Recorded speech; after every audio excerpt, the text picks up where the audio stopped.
ನಮಸ್ಕಾರ ಜಿ ಸಂವಾದ ವಿಶೇಷ ಕಾರ್ಯಕ್ರಮಕ್ಕೆ ಸ್ವಾಗತ. ನಾನು ಎಂ ಕುಮಾರ್. ಮುಂಬರುವಂತಹ ಚುನಾವಣೆಗಳಲ್ಲಿ ಅಂದರೆ ಲೋಕಲ್ ಚುನಾವಣೆಯಲ್ಲಿ ಇವಿಎಂ ಬದಲಾಗಿ ಬ್ಯಾಲೆಟ್ ಪೇಪರ್ ಅನ್ನ ಬಳಕೆ ಮಾಡಬೇಕು ಅನ್ನುವಂಥ ನಿರ್ಧಾರಕ್ಕೆ ರಾಜ್ಯ ಸರ್ಕಾರ ಬಂದಿದೆ.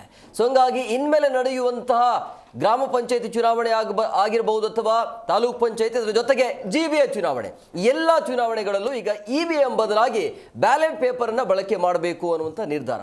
ಹಾಗಾದ್ರೆ ಇವಿಎಂ ಯಾಕೆ ಬೇಡ ಈ ರಾಜ್ಯ ಸರ್ಕಾರಕ್ಕೆ ಅನ್ನುವಂಥ ಪ್ರಶ್ನೆ ಸಹಜವಾಗಿ ಹೋಗುತ್ತೆ. ಇವಿಎಂ ಅನ್ನ ದುರ್ಬಳಕೆ ಮಾಡಿಕೊಳ್ಳಲಾಗ್ತಾ ಇದೆ, ಪಾರದರ್ಶಕವಾಗಿ ಚುನಾವಣೆಯನ್ನು ಮಾಡಲಿಕ್ಕೆ ಆಗ್ತಾ ಇಲ್ಲ. ಹಂಗಾಗಿ ನಮಗೆ ಇವಿಎಂ ಬೇಡ, ಬ್ಯಾಲೆಟ್ ಪೇಪರ್ ಬೇಕು ಅನ್ನೋದು. ಹಾಗಾದ್ರೆ ಇದರ ಲಾಭ ನಷ್ಟಗಳೇನು? ಯಾಕೆ ಇವಿಎಂ ಬದಲಾಗಿ ಬ್ಯಾಲೆಟ್ ಪೇಪರ್ ಬೇಕು ಅಂತೇಳಿ, ಒಂದು ವೇಳೆ ಈಗ ಬ್ಯಾಲೆಟ್ ಪೇಪರ್ ಬಂದಾದ ನಂತರ ಎಲೆಕ್ಷನ್ ಆದ ಮೇಲೆ ಎಲ್ಲ ಕ್ಷೇತ್ರಗಳಲ್ಲೂ ಕೂಡ ಕಾಂಗ್ರೆಸ್ ಗೆದ್ದು ಬಿಡುತ್ತಾ ಬ್ಯಾಲೆಟ್ ಪೇಪರ್ ಬಂದರೆ, ಅಥವಾ ಪಾರದರ್ಶಕವಾಗಿ ಚುನಾವಣೆ ಮಾಡಲಿಕ್ಕೆ ಅವಕಾಶ ಇರುತ್ತಾ ಬ್ಯಾಲೆಟ್ ಪೇಪರಿಂದ? ಏನೆಲ್ಲ ಅನುಕೂಲ ಮತ್ತು ಅನಾನುಕೂಲ ಇದೆ, ಎಲ್ಲದರ ಬಗ್ಗೆ ಚರ್ಚೆ ಮಾಡ್ತಿದೆ ಇವತ್ತಿನ ವಿಶೇಷ ಬ್ಯಾಲೆಟ್ ಪ್ಲೇಟ್ ಸರಿಯಾ ನಿರ್ಧಾರ.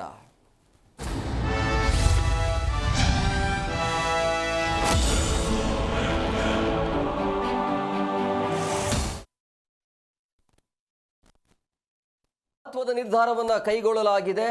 ಅಂದರೆ ಇನ್ನು ಮೇಲೆ ಲೋಕಲ್ ಚುನಾವಣೆಯಲ್ಲಿ ಏನೇ ಇದ್ರೂ ಕೂಡ ಇವಿಎಂ ಬದಲಾಗಿ ಬ್ಯಾಲೆಟ್ ಪೇಪರ್ ಮುಖಾಂತರ ನಾವು ಚುನಾವಣೆಯನ್ನು ಮಾಡ್ತೀವಿ ಅನ್ನೋಂಥ ನಿರ್ಧಾರಕ್ಕೆ ಬರಲಾಗಿದೆ. ಈಗ ರಾಜ್ಯ ಚುನಾವಣಾ ಆಯೋಗ ಕೂಡ ಅಧಿಕೃತವಾಗಿ ಘೋಷಣೆ ಮಾಡಿದೆ. ಸೊ ಹಂಗಾಗಿ ಮುಂಬರುವಂಥ ಚುನಾವಣೆಗಳಲ್ಲಿ ಎಲ್ಲವೂ ಕೂಡ ಈಗ ಬ್ಯಾಲೆಟ್ ಪೇಪರ್ ಮುಖಾಂತರ ಚುನಾವಣೆ ಆಗುತ್ತೆ. ಸೊ ಹಂಗಾಗಿ ಬ್ಯಾಲೆಟ್ ಪೇಪರ್ನಲ್ಲೇ ಪಂಚಾಯತಿಯ ಚುನಾವಣೆ ನಡೆಯುತ್ತೆ.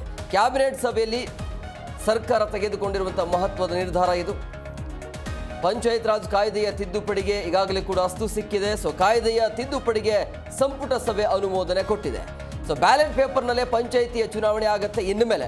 ಸೊ ಇದಕ್ಕೆ ಎಷ್ಟು ವರ್ಷ ಇರುತ್ತೆ ಅಂತೇಳಿ, ಮುಂದಿನ ಭವಿಷ್ಯ ಏನಾಗ್ಬೋದು, ಎಷ್ಟು ವರ್ಷಗಳ ಕಾಲ ಇದನ್ನೇ ಮುಂದುವರಿಸ್ಕೊಂಡು ಹೋಗ್ತಾರೆ ಅನ್ನುವಂಥ ಪ್ರಶ್ನೆ. ಜಿಬಿಎ ಬಳಿಕ ಈಗ ತಾಲೂಕು ಮತ್ತು ಜಿಲ್ಲಾ ಪಂಚಾಯತ್ ಫೈಟ್ ಮುಂದುವರಿಯುತ್ತೆ. ಸ್ಥಳೀಯ ಸಂಸ್ಥೆ ಚುನಾವಣೆಗಳಿಗೆ ಬ್ಯಾಲೆಟನ್ನು ಬಳಕೆ ಮಾಡಲಾಗತ್ತೆ. ಸೊ ಇವಿಎಂನಲ್ಲಿ ಕಳ್ಳಾಟ ಇದೆ. ಸೊ ಹಂಗಾಗಿ ನಾವು ಅದಕ್ಕೆ ಹೋಗೋದಿಲ್ಲ, ಅದರ ಬದಲಾಗಿ ಬ್ಯಾಲೆಟ್ ಪೇಪರ್ ಬೇಕು ಅನ್ನುವಂಥ ನಿರ್ಧಾರಕ್ಕೆ ರಾಜ್ಯ ಸರ್ಕಾರ ಬಂದಿರುವಂಥದ್ದು. ಸೊ ಹಂಗಾಗಿ ಬ್ಯಾಲೆಟ್ ಪೇಪರ್ ಬಳಕೆಯ ಸರ್ಕಾರದ ನಡೆ ಸರಿ ಇದೆಯಾ ಇಲ್ವಾ ಅನ್ನೋದು. ಸರ್ಕಾರದ ನಿರ್ಧಾರಕ್ಕೆ ಬಿಜೆಪಿ ನಾಯಕರು ಕೂಡ ಆಕ್ರೋಶವನ್ನು ಹೊರಹಾಕಿದ್ದಾರೆ. ಮತ್ತು ಈ ಕೆಲವೊಂದಿಷ್ಟು ಸಂಘಟನೆಗಳು ಕೂಡ ಇದನ್ನು ವಿರೋಧವನ್ನು ವ್ಯಕ್ತಪಡಿಸ್ತಾ ಇರುವಂಥದ್ದು. ಈಗಿನ ತಂತ್ರಜ್ಞಾನದ ಯುಗದಲ್ಲಿ ಬ್ಯಾಲೆಟ್ ಪೇಪರ್ ಅವಶ್ಯಕತೆ ಇದೆಯಾ ಅನ್ನುವಂಥದ್ದು. ಈಗ ಇವಿಎಂ ಅನ್ನು ಅಲ್ಲಿ ಅಥವಾ ತಾಂತ್ರಿಕವಾಗಿ ಏನೇ ಸಮಸ್ಯೆ ಇದ್ರೂ ಕೂಡ ಅದನ್ನು ಸರಿ ಮಾಡ್ಕೊಂಡು ಅದನ್ನು ಮಾಡಬಹುದು. ಅದರ್ವೈಸ್ ಅದನ್ನು ಬಿಟ್ಟು ಯಾವುದೇ ಕಾರಣಕ್ಕೂ ಕೂಡ ಇವಿಎಂ ಬೇಡ, ಬ್ಯಾಲೆಟ್ ಪೇಪರ್ ಬೇಕು ಅನ್ನೋ ನಿರ್ಧಾರ ಸರಿಯಾ ಅನ್ನುವಂಥ ಚರ್ಚೆ ಅಂತೂ ದೊಡ್ಡ ಮಟ್ಟದಲ್ಲಿ ಆಗ್ತಾ ಇದೆ. ಈ ವಿಚಾರಕ್ಕೆ ಸಂಬಂಧಪಟ್ಟಂತೆ ಡಾಕ್ಟರ್ ಜಿ ಪರಮೇಶ್ವರ್ ಅವರು ಮಾತನಾಡಿದ್ದಾರೆ. ಆಮೇಲೆ ಅಶೋಕ್ ಮತ್ತು ನಿಖಿಲ್ ಕುಮಾರಸ್ವಾಮಿ ಅವರು ಕೂಡ ಮಾತನಾಡಿದ್ದಾರೆ. ಏನು ಹೇಳಿದ್ದಾರೆ ಕೇಳೋಣ ಬನ್ನಿ. ಕ್ಯಾಬಿನೆಟ್ನಲ್ಲಿ ತೀರ್ಮಾನ ಮಾಡಿದ್ದೇವೆ ಬ್ಯಾಲೆಟ್ ಪೇಪರ್ನ ಈ ಚುನಾವಣೆಗೆ ಇಂಟ್ರೊಡ್ಯೂಸ್ ಮಾಡಬೇಕು ಅಂತೇಳಿ ತೀರ್ಮಾನ ಮಾಡಿದ್ದೇವೆ. ತಾಲೂಕ್ ಪಂಚಾಯಿತಿ, ಗ್ರಾಮ ಪಂಚಾಯಿತಿ ಇವಕ್ಕೆಲ್ಲ ಮಾಡಬೇಕು ಅಂತೇಳಿ ತೀರ್ಮಾನ ಆಗಿದೆ. ಜಿಬಿಎಗೂ ಕೂಡ ಬಹುಶಃ ಅದನ್ನು ಅಪ್ಲೈ ಮಾಡ್ತಾರೆ. ನಿನ್ನೆ ಕ್ಯಾಬಿನೆಟ್ನಲ್ಲಿ ತೀರ್ಮಾನ ಮಾಡಿದ್ದೇವೆ ಬ್ಯಾಲೆಟ್ ಪೇಪರ್ನ ಈ ಚುನಾವಣೆಗೆ ಇಂಟ್ರೊಡ್ಯೂಸ್ ಮಾಡಬೇಕು ಅಂತೇಳಿ ತೀರ್ಮಾನ ಮಾಡಿದ್ದೇವೆ. ತಾಲೂಕ್ ಪಂಚಾಯಿತಿ, ಗ್ರಾಮ ಪಂಚಾಯಿತಿ ಇವಕ್ಕೆಲ್ಲ ಮಾಡಬೇಕು ಅಂತೇಳಿ ತೀರ್ಮಾನ ಆಗಿದೆ. ಜಿಬಿಎಗೂ ಕೂಡ ಬಹುಶಃ ಅದನ್ನು ಅಪ್ಲೈ ಮಾಡ್ತಾರೆ. ಈ ಕಾಂಗ್ರೆಸ್ ಪಾರ್ಟಿ ಒಂದು ರೀತಿ ತೊಗಲಕ್ಕಿದ್ದ, ಅವನು ಹಂಗೆ ಎಡಬಿಡಂಗಿ, ಅವನು ಇವರು ಒಂಥರ ಎಡಬಿಡಂಗಿ. ಎಲೆಕ್ಟ್ರಾನಿಕ್ ವೋಟಿಂಗ್ ಮಿಷಿನ್ ತಂದಿದ್ದೇನು ಅಟಲ್ ಬಿಹಾರಿ ವಾಜಪೇಯಿ ತಂದ್ರ? ರಾಜೀವ್ ಗಾಂಧಿ ತಂದಿದ್ದು. ರಾಜೀವ್ ಗಾಂಧಿ ಮೇಲೆನೆ ನಂಬಿಕೆ ಕಳ್ಕೊಂಬಿಟ್ಟಿದ್ದೀರಾ ಅಂದ್ರೆ ಯಾಕೆ ತಂದ್ರಿ ಇವಾಗ? ಈಗ ಮತ್ತೆ ದೇಶದ ಜನ ಎಲೆಕ್ಟ್ರಾನಿಕ್ ವೋಟಿಂಗ್ ಮಿಷಿನ್ಗೆ ಅಕ್ಸೆಪ್ಟ್ ಮಾಡಿದ್ದಾರೆ. ಕೋರ್ಟ್ಗಳು ದೃಢೀಕರಣ ಮಾಡಿದೆ, ನಮ್ಮೆಲ್ಲ ಕೋರ್ಟ್ಗಳು. ಕಾಂಗ್ರೆಸ್ ಸತತವಾಗಿ ಸೋಲ್ತಾ ಇರೋದ್ರಿಂದ ಆ ಸೋಲಿಗೆ ಕಾರಣ ಏನು ಹುಡ್ಕದ್ ಬಿಟ್ಬಿಟ್ಟು ಆ ಲೀಡರ್ಶಿಪ್ ಇಲ್ದಿರ ಸೋಲ್ತಾ ಇದ್ದಾರೆ ಅನ್ನೋದು ಈಗಾಗಲೇ ಕಾಂಗ್ರೆಸ್ ನಾಯಕರೇ, ಹಲವಾರು ನಾಯಕರು, ಕೇಂದ್ರದ ನಾಯಕರು, ಕಾಂಗ್ರೆಸ್ ನಾಯಕರು ತಿರುಗಿ ಬಿದ್ದಿದ್ದಾರೆ. ಅದನ್ನ ಸರಿಪಡಿಸ್ಕೊಳಕ್ಕೆ ಯೋಗ್ಯತೆ ಇಲ್ಲ. ಈಗ ಮತ್ತೆ ಬ್ಯಾಲೆಟ್ ಪೇಪರ್ ಅಂದ್ರೆ ಜನಕ್ಕೆ ಕನ್ಫ್ಯೂಸ್ ಮಾಡ್ತಾರೆ. ಮತ್ತೆ MLA ಎಲೆಕ್ಷನ್, MP ಎಲೆಕ್ಷನ್ ಇವರೇನು ನಡೆಸಲ್ಲ, ಅದು ಕೇಂದ್ರದ ಚುನಾವಣೆ ಆಯೋಗ ನಡೆಸ್ತಾರೆ. ಜನ ಒಂದು ಸಿಸ್ಟಮ್ಗೆ ಅಟ್ಯಾಚ್ ಆಗಿದ್ಮೇಲೆ ಮತ್ತೆ ಅದನ್ನ ಬದಲಾವಣೆ ಮಾಡಿದ್ರೆ ಈ ತರ ತೊಗಲಕ್ಕಂತಾರೆ ನಿಮ್ಮನ್ನು. ಮೊದಲೇ ನಿಮಗೆ ಪಾಕಿಸ್ತಾನದ ಮೇಲೆ ಪ್ರೀತಿ ಜಾಸ್ತಿ, ಈ ತರ ಆಡ್ತಾ ಇದ್ರೆ ಈ ತೊಗಲಕ್ರೆ ನಿಮ್ಮ ಗುರು ಆಗುತ್ತಾರ ಲಾಸ್ಟಿಗೆ. ನೋಡಿ, ಈಗಾಗಲೇ ಟೆಕ್ನಾಲಜಿ ಭಾಳ ಮುಂದುವರೆದಿದೆ. ಇಂಥ ಒಂದು ಟೆಕ್ನಾಲಜಿ ಮುಂದುವರೆದಂಥ ಒಂದು ಕಾಲದಲ್ಲಿ ಈಗ ಮತ್ತೆ ಆ ಟೆಕ್ನಾಲಜಿನ ಬದಿಗಿಟ್ಟು ಬ್ಯಾಲೆಟ್ ಪೇಪರ್ಗೆ ಹೋಗ್ತಕ್ಕಂಥ ಅಗತ್ಯತೆ ನನಗಂತೂ ಕಾಣ್ತಾ ಇಲ್ಲ. ಈಗ ಎಲ್ಲೆಲ್ಲಿ ಚುನಾವಣೆಗಳು ನಡೆದಾಗ ಕಾಂಗ್ರೆಸ್ನವರು ಗೆದ್ದಂಥ ಆ ರಾಜ್ಯಗಳಲ್ಲಿ EVM ಮಿಷಿನು ಚೆನ್ನಾಗಿ ವರ್ಕ್ ಆಗ್ತದೆ. ಎಲ್ಲೆಲ್ಲಿ ಸೋಲ್ತಾರೆ ಅಲ್ಲೆಲ್ಲ EVM ಮಿಷಿನ್ ಮೇಲೆ ಮತ್ತೇನೋ ಒಳಗಡೆ ಟ್ಯಾಂಪ್ರಿಂಗ್ ಮಾಡಿಬಿಟ್ಟಿದ್ದಾರೆ, ಮತ್ತಿನ್ನೇನೋ ಬೇರೆ ಬೇರೆ ರೀತಿ ಕೈ ಆಡಿಸ್ಬಿಟ್ಟಿದ್ದಾರೆ ಅಂತ ಹೇಳೋದನ್ನು ಬಿಟ್ಟು ಬ್ಯಾಲೆಟ್ ಅಂತಕ್ಕಂಥದ್ದು ಇವತ್ತು ಅವಶ್ಯಕತೆ ಇದೆಯೇನಣ್ಣ? ಇಷ್ಟೆಲ್ಲ ಕಾಲ ಮುಂದುವರೆದಿದೆ. ಏನು ಉದ್ದೇಶ ಸರ್ ಈ ಬ್ಯಾಲೆಟ್ ಪೇಪರ್ ನಿರ್ಧಾರದಿಂದ? ಅಲ್ಲ, ಉದ್ದೇಶ ಏನಿದೆ ಅವ್ರನ್ನೇ ಕೇಳಬೇಕಪ್ಪ. ಯಾಕೆಂದರೆ ಜನ ಇವತ್ತು ಕೈಯಲ್ಲಿ ಸ್ಮಾರ್ಟ್ಫೋನ್ ಇರ್ತಕ್ಕಂಥ ಒಂದು ಕಾಲ. ಇಂಥ ಕಾಲದಲ್ಲಿ ಟೆಕ್ನಾಲಜಿನ ಇನ್ನೂ ಹೆಚ್ಚಾಗಿ ಬಳಸ್ಕೊಳ್ಳೋದನ್ನು ಬಿಟ್ಟು ಇನ್ನು ಅದನ್ನು ಮತ್ತೆ ಬ್ಯಾಲೆಟ್ ಪೇಪರ್ ಮತ್ತೆ 25 ವರ್ಷ 30 ವರ್ಷ ಹಿಂದಿನ ಸಿಸ್ಟಮ್ನ ಅಳವಡಿಕೆ ಮಾಡೋದ್ರಲ್ಲಿ ಅರ್ಥ ನಮಗಂತೂ ಕಾಣೋದಿಲ್ಲ. ಆ ಎಲೆಕ್ಟ್ರಾನಿಕ್ ವೋಟಿಂಗ್ ಮಷಿನ್ಸು ಹಲವು ವರ್ಷಗಳಿಂದ ತನ್ನ ವಿಶ್ವಾಸಾರ್ಹತೆಯನ್ನು ಕಳೆದುಕೊಳ್ತಾ ಇದೆ. ಕೆಲವು ಕಡೆ ಟ್ರಕ್ ಲೋಡ್ ಗಟ್ಟಲೆ EVM ಮಷಿನ್ ಬಿದ್ದಾವೆ. ಕೆಲವು ಕಾರ್ಖಾನೆಗಳಲ್ಲಿ ದೊಡ್ಡ ದೊಡ್ಡ ಗುಂಪುಗಳು EVM ಮಷಿನ್ ಬಿದ್ದಾವೆ. EVM ಮಷಿನ್ನ ವಿಶ್ವಾಸಾರ್ಹತೆ ಕಡಿಮೆ ಆಗಿರುವಂಥ ಈ ಸಂದರ್ಭದೊಳಗೆ ಅವು ಹ್ಯಾಕ್ ಆಗ್ಬೋದು ಅನ್ನೋದನ್ನು ಈಗಾಗಲೇ ಸಾಬೀತಾಗಿರ್ತಕ್ಕಂಥ ಈ ಸಂದರ್ಭದೊಳಗೆ ಜಗತ್ತಿನೊಳಗಿರ್ತಕ್ಕಂಥ ಎಲ್ಲ ದೊಡ್ಡ ಪ್ರಜಾಪ್ರಭುತ್ವ ರಾಷ್ಟ್ರಗಳು EVMದಿಂದ ಬ್ಯಾಲೆಟ್ ವೋಟಿಂಗಿಗೆ ಬಂದಿದ್ದಾವೆ, ಪೇಪರ್ ಬ್ಯಾಲೆಟ್ ವೋಟಿಂಗಿಗೆ ಬಂದಿದ್ದಾವೆ. ಆ ಹಿನ್ನೆಲೆಯೊಳಗೆ ನಾವು ಕರ್ನಾಟಕದೊಳಗೆ ಇವು ಬ್ಯಾಲೆಟ್ ಪೇಪರ್ ಮೇಲೆ ಚುನಾವಣೆ ಮಾಡಬೇಕು ಅಂತ ನಿರ್ಣಯ ಮಾಡಿದ್ದೇವೆ. ಈಗಾಗಲೇ ಎಲೆಕ್ಷನ್ ಕಮಿಷನ್ಗೆ ಅದರ ಬಗ್ಗೆ ಸೂಚಿಸಲಾಗಿದೆ. ಹಾಗೂ ಅದಕ್ಕೇನು ಅಗತ್ಯವಾಗಿರ್ತಕ್ಕಂಥ ಕಾನೂನಿನ ಬದಲಾವಣೆಗಳು ಏನಾದರೂ ಅವಶ್ಯ ಇದ್ದರೆ ಅಥವಾ ಅದಕ್ಕೆ ಬ್ಯಾಲೆಟ್ ಪೇಪರ್ ಪ್ರಿಂಟ್ ಮಾಡೋದಕ್ಕೆ ಹಣಕಾಸುಗಳು ಬೇಕಾಗುತ್ತೆ. ಅದಕ್ಕೆ ಬೇಕಾಗಿ ಈ ಬಗ್ಗೆ ಮಾತನಾಡೋದಕ್ಕೆ ಅತಿಥಿ ಅವರು ಜಾಯ್ನ್ ಆಗಿದ್ದಾರೆ. ನಾನು ಅವ್ರನ್ನ ಕಾರ್ಯಕ್ರಮಕ್ಕೆ ವೆಲ್ಕಮ್ ಮಾಡ್ತೀನಿ. ಮೊದಲನೇದಾಗಿ ಬಿಜೆಪಿ ವಕ್ತಾರರಾಗಿರುವಂಥ ಶರತ್ ಹೆಗಡೆ ಅವರು ಸರ್, ಕಾರ್ಯಕ್ರಮಕ್ಕೆ ಆತ್ಮೀಯವಾದಂಥ ಸ್ವಾಗತ. ಹಾಗೇನೇ JDS ವಕ್ತಾರರಾಗಿರುವಂಥ ಉಮೇಶ್ ಗೌಡ್ರು ಸರ್, ಕಾರ್ಯಕ್ರಮಕ್ಕೆ ಆತ್ಮೀಯವಾದಂಥ ಸ್ವಾಗತ. ಇನ್ನು ಕಾಂಗ್ರೆಸ್ ವಕ್ತಾರರಾಗಿರುವಂಥ ದರ್ಶನ್ HD ಅವರು ಸರ್, ತಮಗೂ ಕೂಡ ಕಾರ್ಯಕ್ರಮಕ್ಕೆ ಆತ್ಮೀಯವಾದಂಥ ಸ್ವಾಗತ. ಶರತ್ ಅವರು, ನಾನು ನಿಮ್ಮ ಹತ್ರನೇ ಬರ್ತೀನಿ. ಈಗ EVM ಬದಲಾಗಿ ಬ್ಯಾಲೆಟ್ ಪೇಪರ್ಗೆ ಹೋಗ್ತೀವಿ ನಾವು. ಕಾರಣ ಏನು ಅಂತ ಹೇಳಿದ್ರೆ ಪಾರದರ್ಶಕವಾಗಿ ಚುನಾವಣೆ ಆಗ್ತಾ ಇಲ್ಲ, EVM ಅನ್ನು ದುರ್ಬಳಕೆ ಮಾಡಿಕೊಳ್ಳಲಾಗ್ತಿದೆ ಅನ್ನೋದು. ಏನು ಹೇಳ್ತೀರಿ? ಈ ಒಂದು ನಿಮ್ಮ ಪ್ರಶ್ನೆಗೆ ನಗಬೇಕು ಅಳಬೇಕು ಅಂತೇಳಿ ಗೊತ್ತಾಗ್ತಾ ಇಲ್ಲ. ಒಂದೇನು ಅಲ್ಲ, ನನ್ನ ಪ್ರಶ್ನೆ ಅಲ್ಲ, ಅದು ಕಾಂಗ್ರೆಸ್. ಅದೇ ಕಾಂಗ್ರೆಸ್ನವರ ವಕ್ತಾರರಿಗೆ ನಾನು ಅದಕ್ಕೆ ಕೆಲವು ಅವ್ರು ಇದ್ದಿರೋದಕ್ಕೆ ನಾನು ಇದು ಬಂತು ಆ್ಯಕ್ಚುಲಿ. ನೋಡಿ, ಇದನ್ನ ತಂದವರು ಯಾರು? EVM ಅನ್ನ. ಹೌದು, ಅವರೇ. 2004ನೇ ಇಸ್ವಿಯಲ್ಲಿ ಚುನಾವಣೆ ಸಂದರ್ಭದಲ್ಲಿ ಗೆದ್ದರು. EVM ಇಂದಾನೇ ಗೆದ್ದಿರೋದು.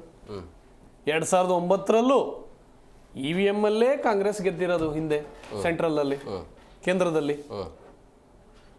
2014ರಲ್ಲಿ BJP ಸರ್ಕಾರ ಬಂತು ಕೇಂದ್ರದಲ್ಲಿ.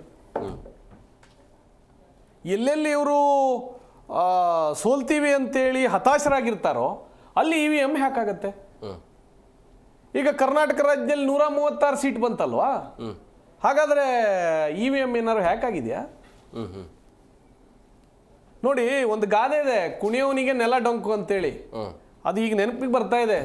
ಸಿದ್ದರಾಮಯ್ಯನವರ ವ್ಯಾಪಕ ಭ್ರಷ್ಟಾಚಾರತೆ ಮತ್ತೆ ಏನು ಮುಂಗೋಪಿತನ, ಅವರ ಒಂದು ಅಬಕಾರಿ ಇಲಾಖೆಯಲ್ಲಾಗಿರ್ಬೋದು, ಆಮೇಲೆ ವಾಲ್ಮೀಕಿ ಹಗರಣ ಆಗಿರ್ಬೋದು, ಮೂಡ ಆಗಿರ್ಬೋದು, ಗೃಹಲಕ್ಷ್ಮಿ ಹಗರಣ ಆಗಿರ್ಬೋದು, SPTSP ಆಗಿರ್ಬೋದು, ಇದನ್ನೆಲ್ಲ ಹಗರಣಗಳನ್ನು ಮುಚ್ಚಾಕ್ಲಿಕ್ಕೋಸ್ಕರ ಏನೇನೋ ಬೇರೆ ಬೇರೆ ರೀತಿಯಾದ ಒಂದಷ್ಟು ಇದನ್ನ ಏನು ಬೇರೆ ರೀತಿಯಾದ ಒಂದು ಮಾರ್ಗಗಳನ್ನು ಟ್ರ್ಯಾಕ್ ಅನ್ನ ಬೇರೆ ಕಡೆ ತಗೊಂಡು ಹೋಗ್ಲಿಕ್ಕೆ ಪ್ರಯತ್ನ ಪಡ್ತಾ ಇದ್ದಾರೆ. ಇದೇ ಪರಮೇಶ್ವರ್ ಅವರು, ಇವರೇ ಸಚಿವರು ಒಂದು ಭಾಷಣದ ಉದ್ದಕ್ಕೆ ಹೇಳ್ತಾರೆ, ಆಗಿನ ಕಾಲದಲ್ಲಿ ನಾವು ಏನು ಬ್ಯಾಲೆಟ್ ಪೇಪರ್ ಮೇಲೆ ನಾವು ಒಬ್ಬರೇ ಎಷ್ಟೋ ಮತಗಳು ಹಾಕಿದ ಉದಾಹರಣೆಗಳಿದೆ ಅಂತೇಳಿ ಸಮಾರಂಭದಲ್ಲಿ ಹೇಳಿದ್ದಿದೆ. ರಮೇಶ್ ಕುಮಾರ್ ಅವರು ಹೇಳಿದ್ದಿದೆ. ಹಿಂದೆ 2009ನೇ ಇಸ್ವಿಯಲ್ಲಿ ಇವರ ಮಿತ್ರ ಪಕ್ಷ ಇದೆಯಲ್ಲ, ಮಮತಾ ಬ್ಯಾನರ್ಜಿ ಅವರು ಒಂದು ಹೇಳಿಕೆ ಕೊಡ್ತಾರೆ, EVM ಬಳಸಿದ್ರೆ ಉತ್ತಮ, ಇದರಿಂದ ನಮಗೆ ಸಾಕಷ್ಟು ಸಮಯ ಉಳಿಯತ್ತೆ. ಇದೇ ಶಶಿ ತರೂರ್ ಅವರು ಹೇಳಿಕೆ ಕೊಟ್ಟಿದ್ದುಂಟು. ಅದು ನನ್ನ ಹತ್ರ ಸಾಕಷ್ಟು ಇದೆ, ಬೇಕಾದ್ರೆ ನಿಮ್ಗೆ ತೋರಿಸ್ತೀನಿ.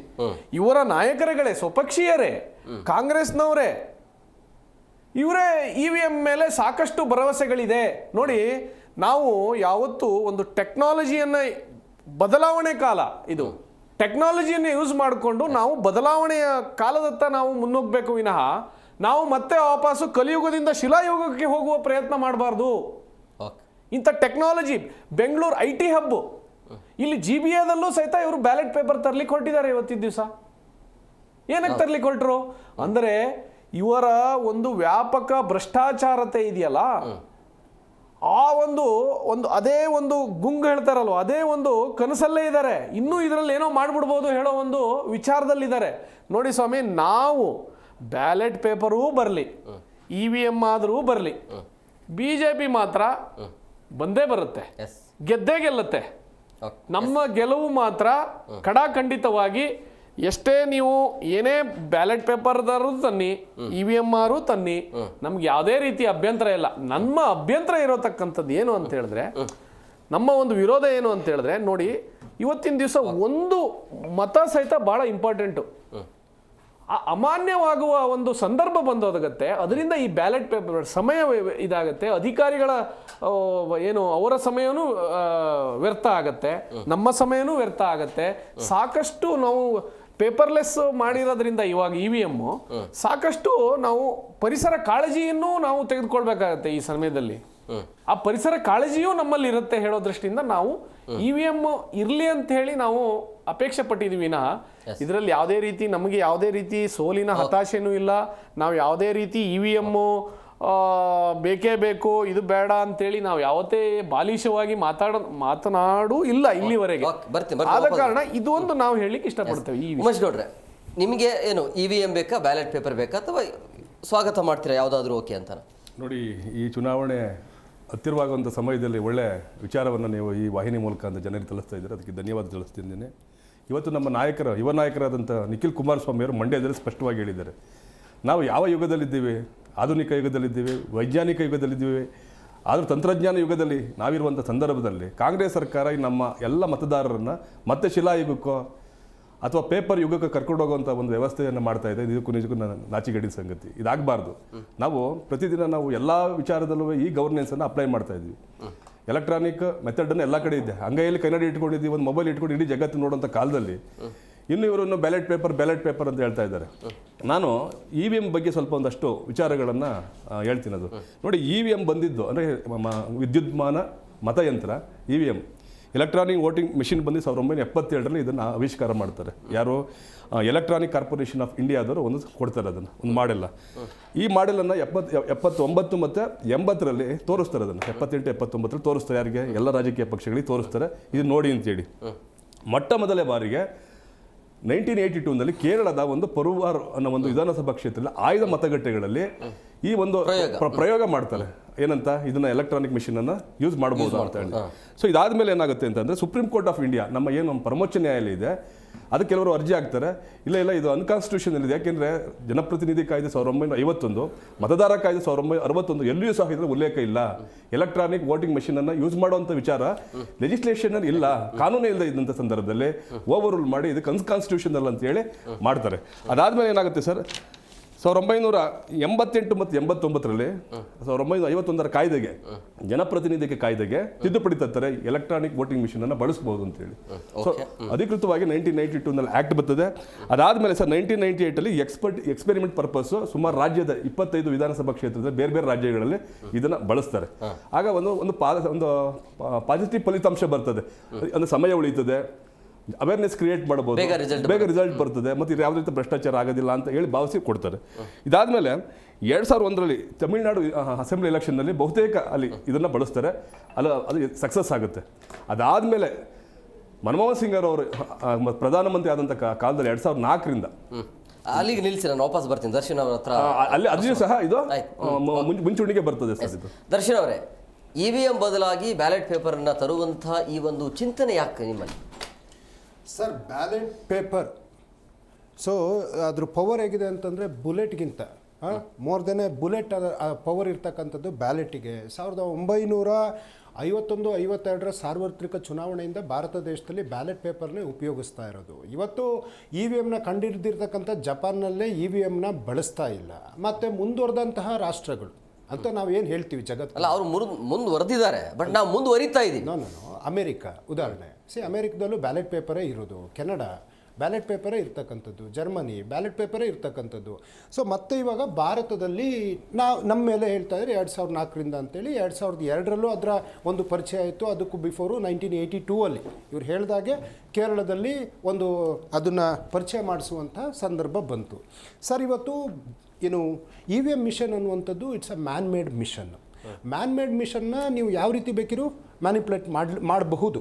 ಅದಕ್ಕೆ ಅನೇಕ ನಿದರ್ಶನಗಳು ಇರುವಂಥದ್ದು ನಾವು ಕಾಣ್ತಾ ಇದ್ದೀವಿ ಸರ್. ಇವತ್ತು ಕೈಗೆ ಹಾಕಿರೋ ಇಂಕನ್ನೇ 2 ಸೆಕೆಂಡಲ್ಲಿ ಮಾಯ ಮಾಡುವಂಥ ತಂತ್ರಗಳು ಬಂದಿರಬೇಕಾದ್ರೆ, ಅಂದರೆ ತಂತ್ರಜ್ಞಾನಗಳು ಬಂದಿರಬೇಕಾದ್ರೆ, ಇನ್ನು EVM ಹ್ಯಾಕು ಮತ್ತು ಇನ್ನೊಂದು ಅನ್ನುವಂಥದ್ದು ಸರ್ವೇ ಸಾಮಾನ್ಯವಾಗಿ ನಾವು ಕಾಣ್ತಾ ಇದ್ದೀವಿ ಸರ್. ಈಗ ಒಂದು ಚಿಕ್ಕ ನಿದರ್ಶನವನ್ನು ಕೊಡ್ತೀನಿ.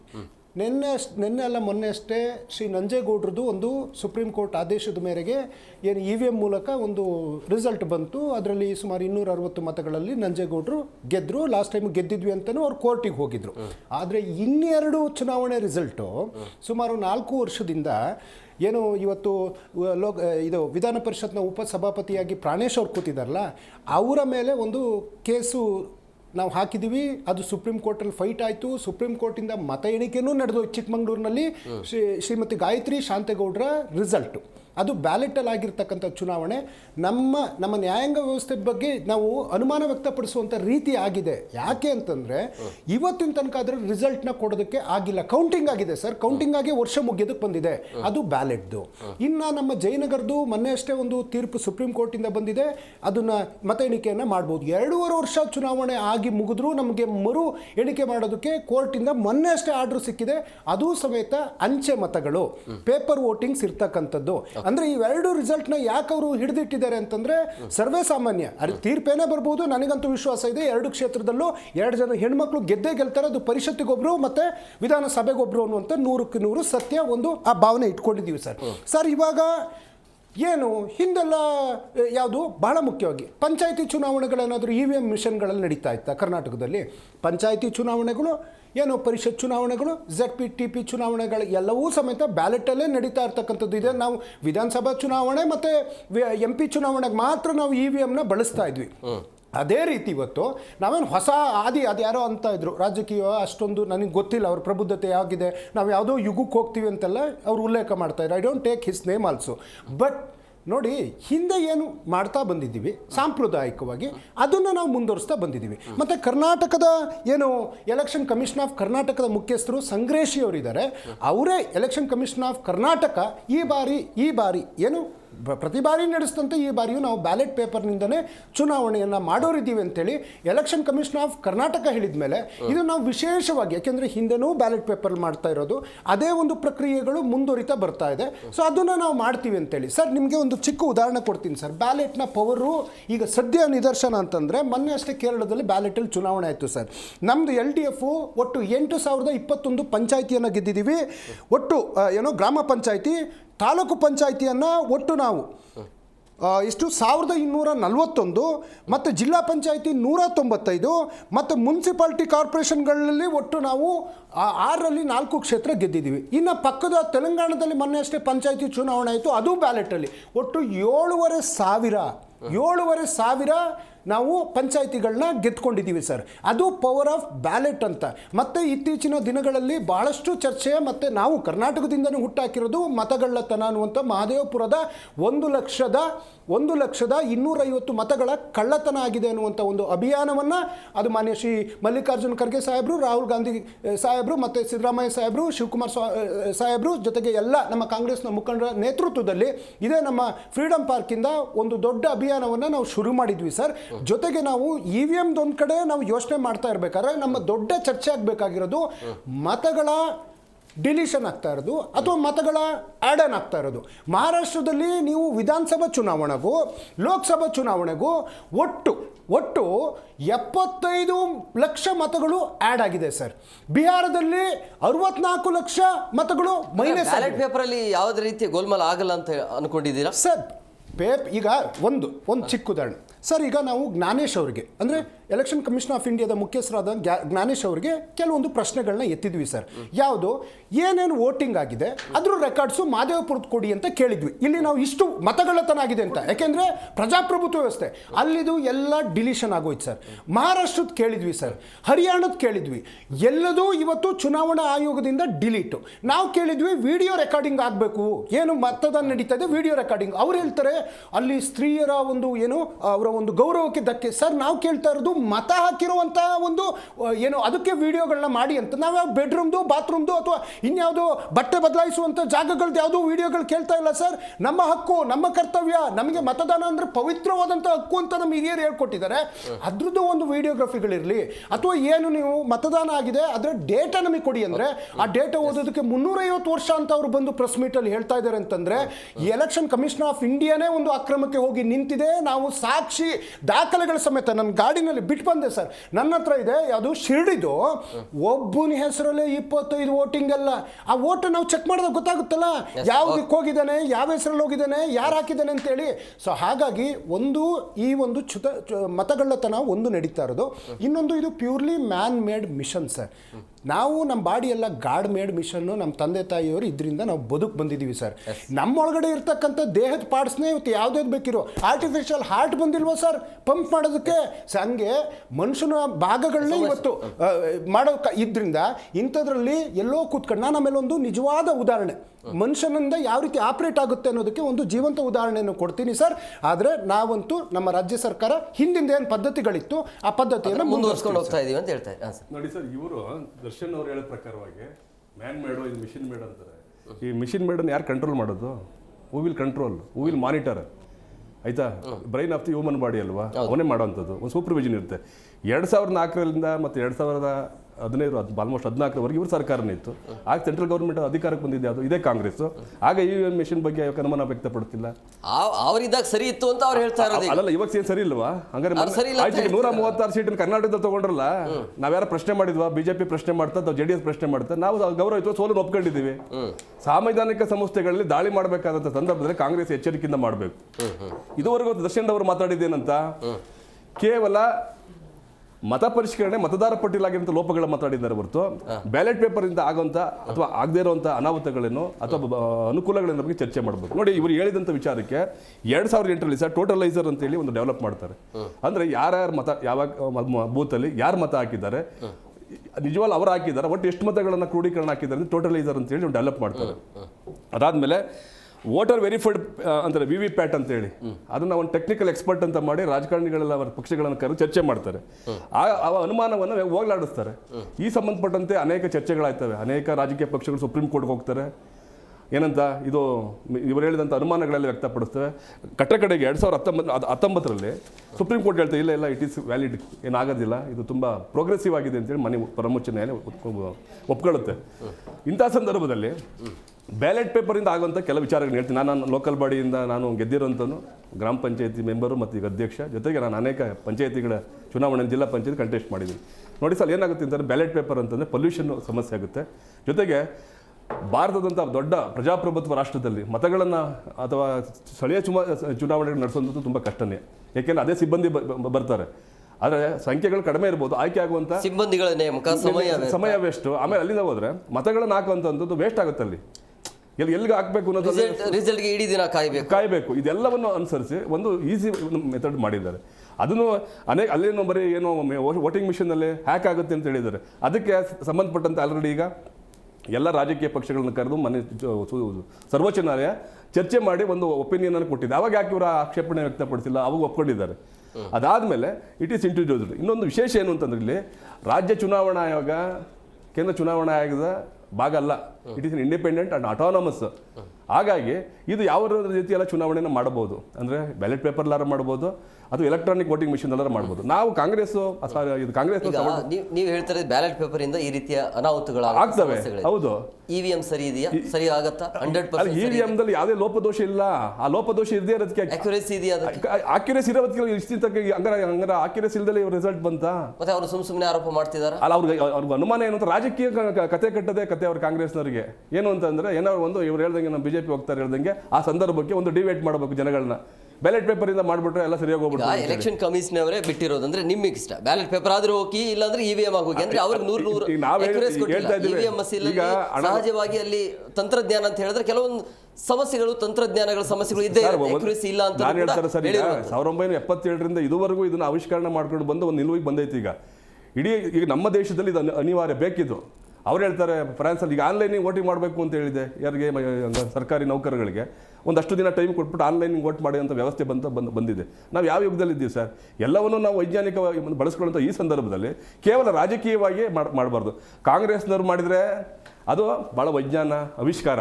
ಅದೇ ಭಾರತೀಯ ಜನತಾ ಪಕ್ಷದವರು ಅಥವಾ ಇನ್ಯಾವುದೇ ರಾಜಕೀಯ ಪಕ್ಷಗಳು ಒಂದು ಹೊಸ ನೀತಿ ನಿಯಮಗಳು ತಂದರೆ ಅದು ಅವೈಜ್ಞಾನಿಕ. ಈ ಥರ ಕಾಂಗ್ರೆಸ್ ಏನಾಗಿದೆ ಅಂತಂದರೆ ಒಂದು ಅದೇ ಭಾವನೆ ಏನು ಅಂತಂದರೆ ನಾವು ಮಾಡಿದ್ದು ಸರಿ, ಅವ್ರು ಮಾಡಿದ್ದು ಸರಿ. ನಿಮ್ಮ ಪ್ರಕಾರ ಇವಿಎಂ 100ಕ್ಕೆ 100 ರಿಸಲ್ಟ್ 100%. ಯಾಕೆಂದ್ರೆ ಯಾವುದೋ ಈಗ ಆಯ್ತು, ಈಗ ಈ ನಂಜೇಗೌಡರದು ಅದರಲ್ಲಿ ಯಾವುದೇ ರೀತಿಯ ತಾಂತ್ರಿಕ ದೋಷಗಳು ಸರ್ ಇಲ್ಲ. ಹಂಗಾಗಿರೋ ಈ ನಂಜೇಗೌಡರದು ಅವ್ರು ಕಾಂಗ್ರೆಸ್ಸಿಂದ MLA ಆಗಿದ್ದಾರೆ, ಮತ್ತೆ ಸುಪ್ರೀಂ ಕೋರ್ಟ್ಗೆ ಹೋಯ್ತು, ಹೈಕೋರ್ಟ್ಗೆ ಹೋಯ್ತು. What is the result?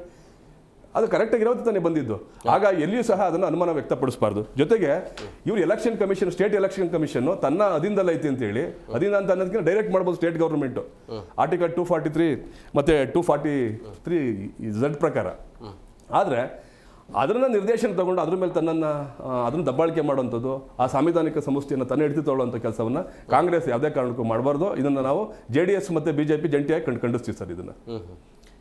S ಶರತ್ ಅವರೇ, ಈಗ ಈ ರೀತಿ ನಿರ್ಧಾರಕ್ಕೆ ಬರೋದಾದರೆ ಸಹಜವಾಗಿ ಬ್ಯಾಲೆಟ್ ಪೇಪರಿಂದ ಆಗುವಂಥ ಸಮಸ್ಯೆಗಳು ನಾನಾಗಳು ಇದ್ದಾವೆ. ಹಾಗಂತೇಳಿ ಇವಿಎಂ ಅಲ್ಲಿ ಸಮಸ್ಯೆಗಳು ಇಲ್ಲ ಅಂತಲ್ಲ, ಖಂಡಿತವಾಗಿ ಕೂಡ ಸಮಸ್ಯೆ ಇದೆ. ಅದನ್ನು ಸರಿ ಮಾಡ್ಕೊಂಡು ಮುಂದುವರಿಬಹುದು ಅನ್ನುವಂಥ ನಿರ್ಧಾರ ಒಂದು ಕಡೆ ಆದರೆ, ಜನ ಇದನ್ನು ಒಪ್ಕೊಳ್ತಾರೆ. ಬ್ಯಾಲೆಟ್ ಪೇಪರ್ ಕೆಲವೊಂದಿಷ್ಟು ಸಂಘಟನೆಗಳು ಇದರ ವಿರೋಧವನ್ನು ವ್ಯಕ್ತಪಡಿಸ್ತಾ ಇದ್ದಾರೆ.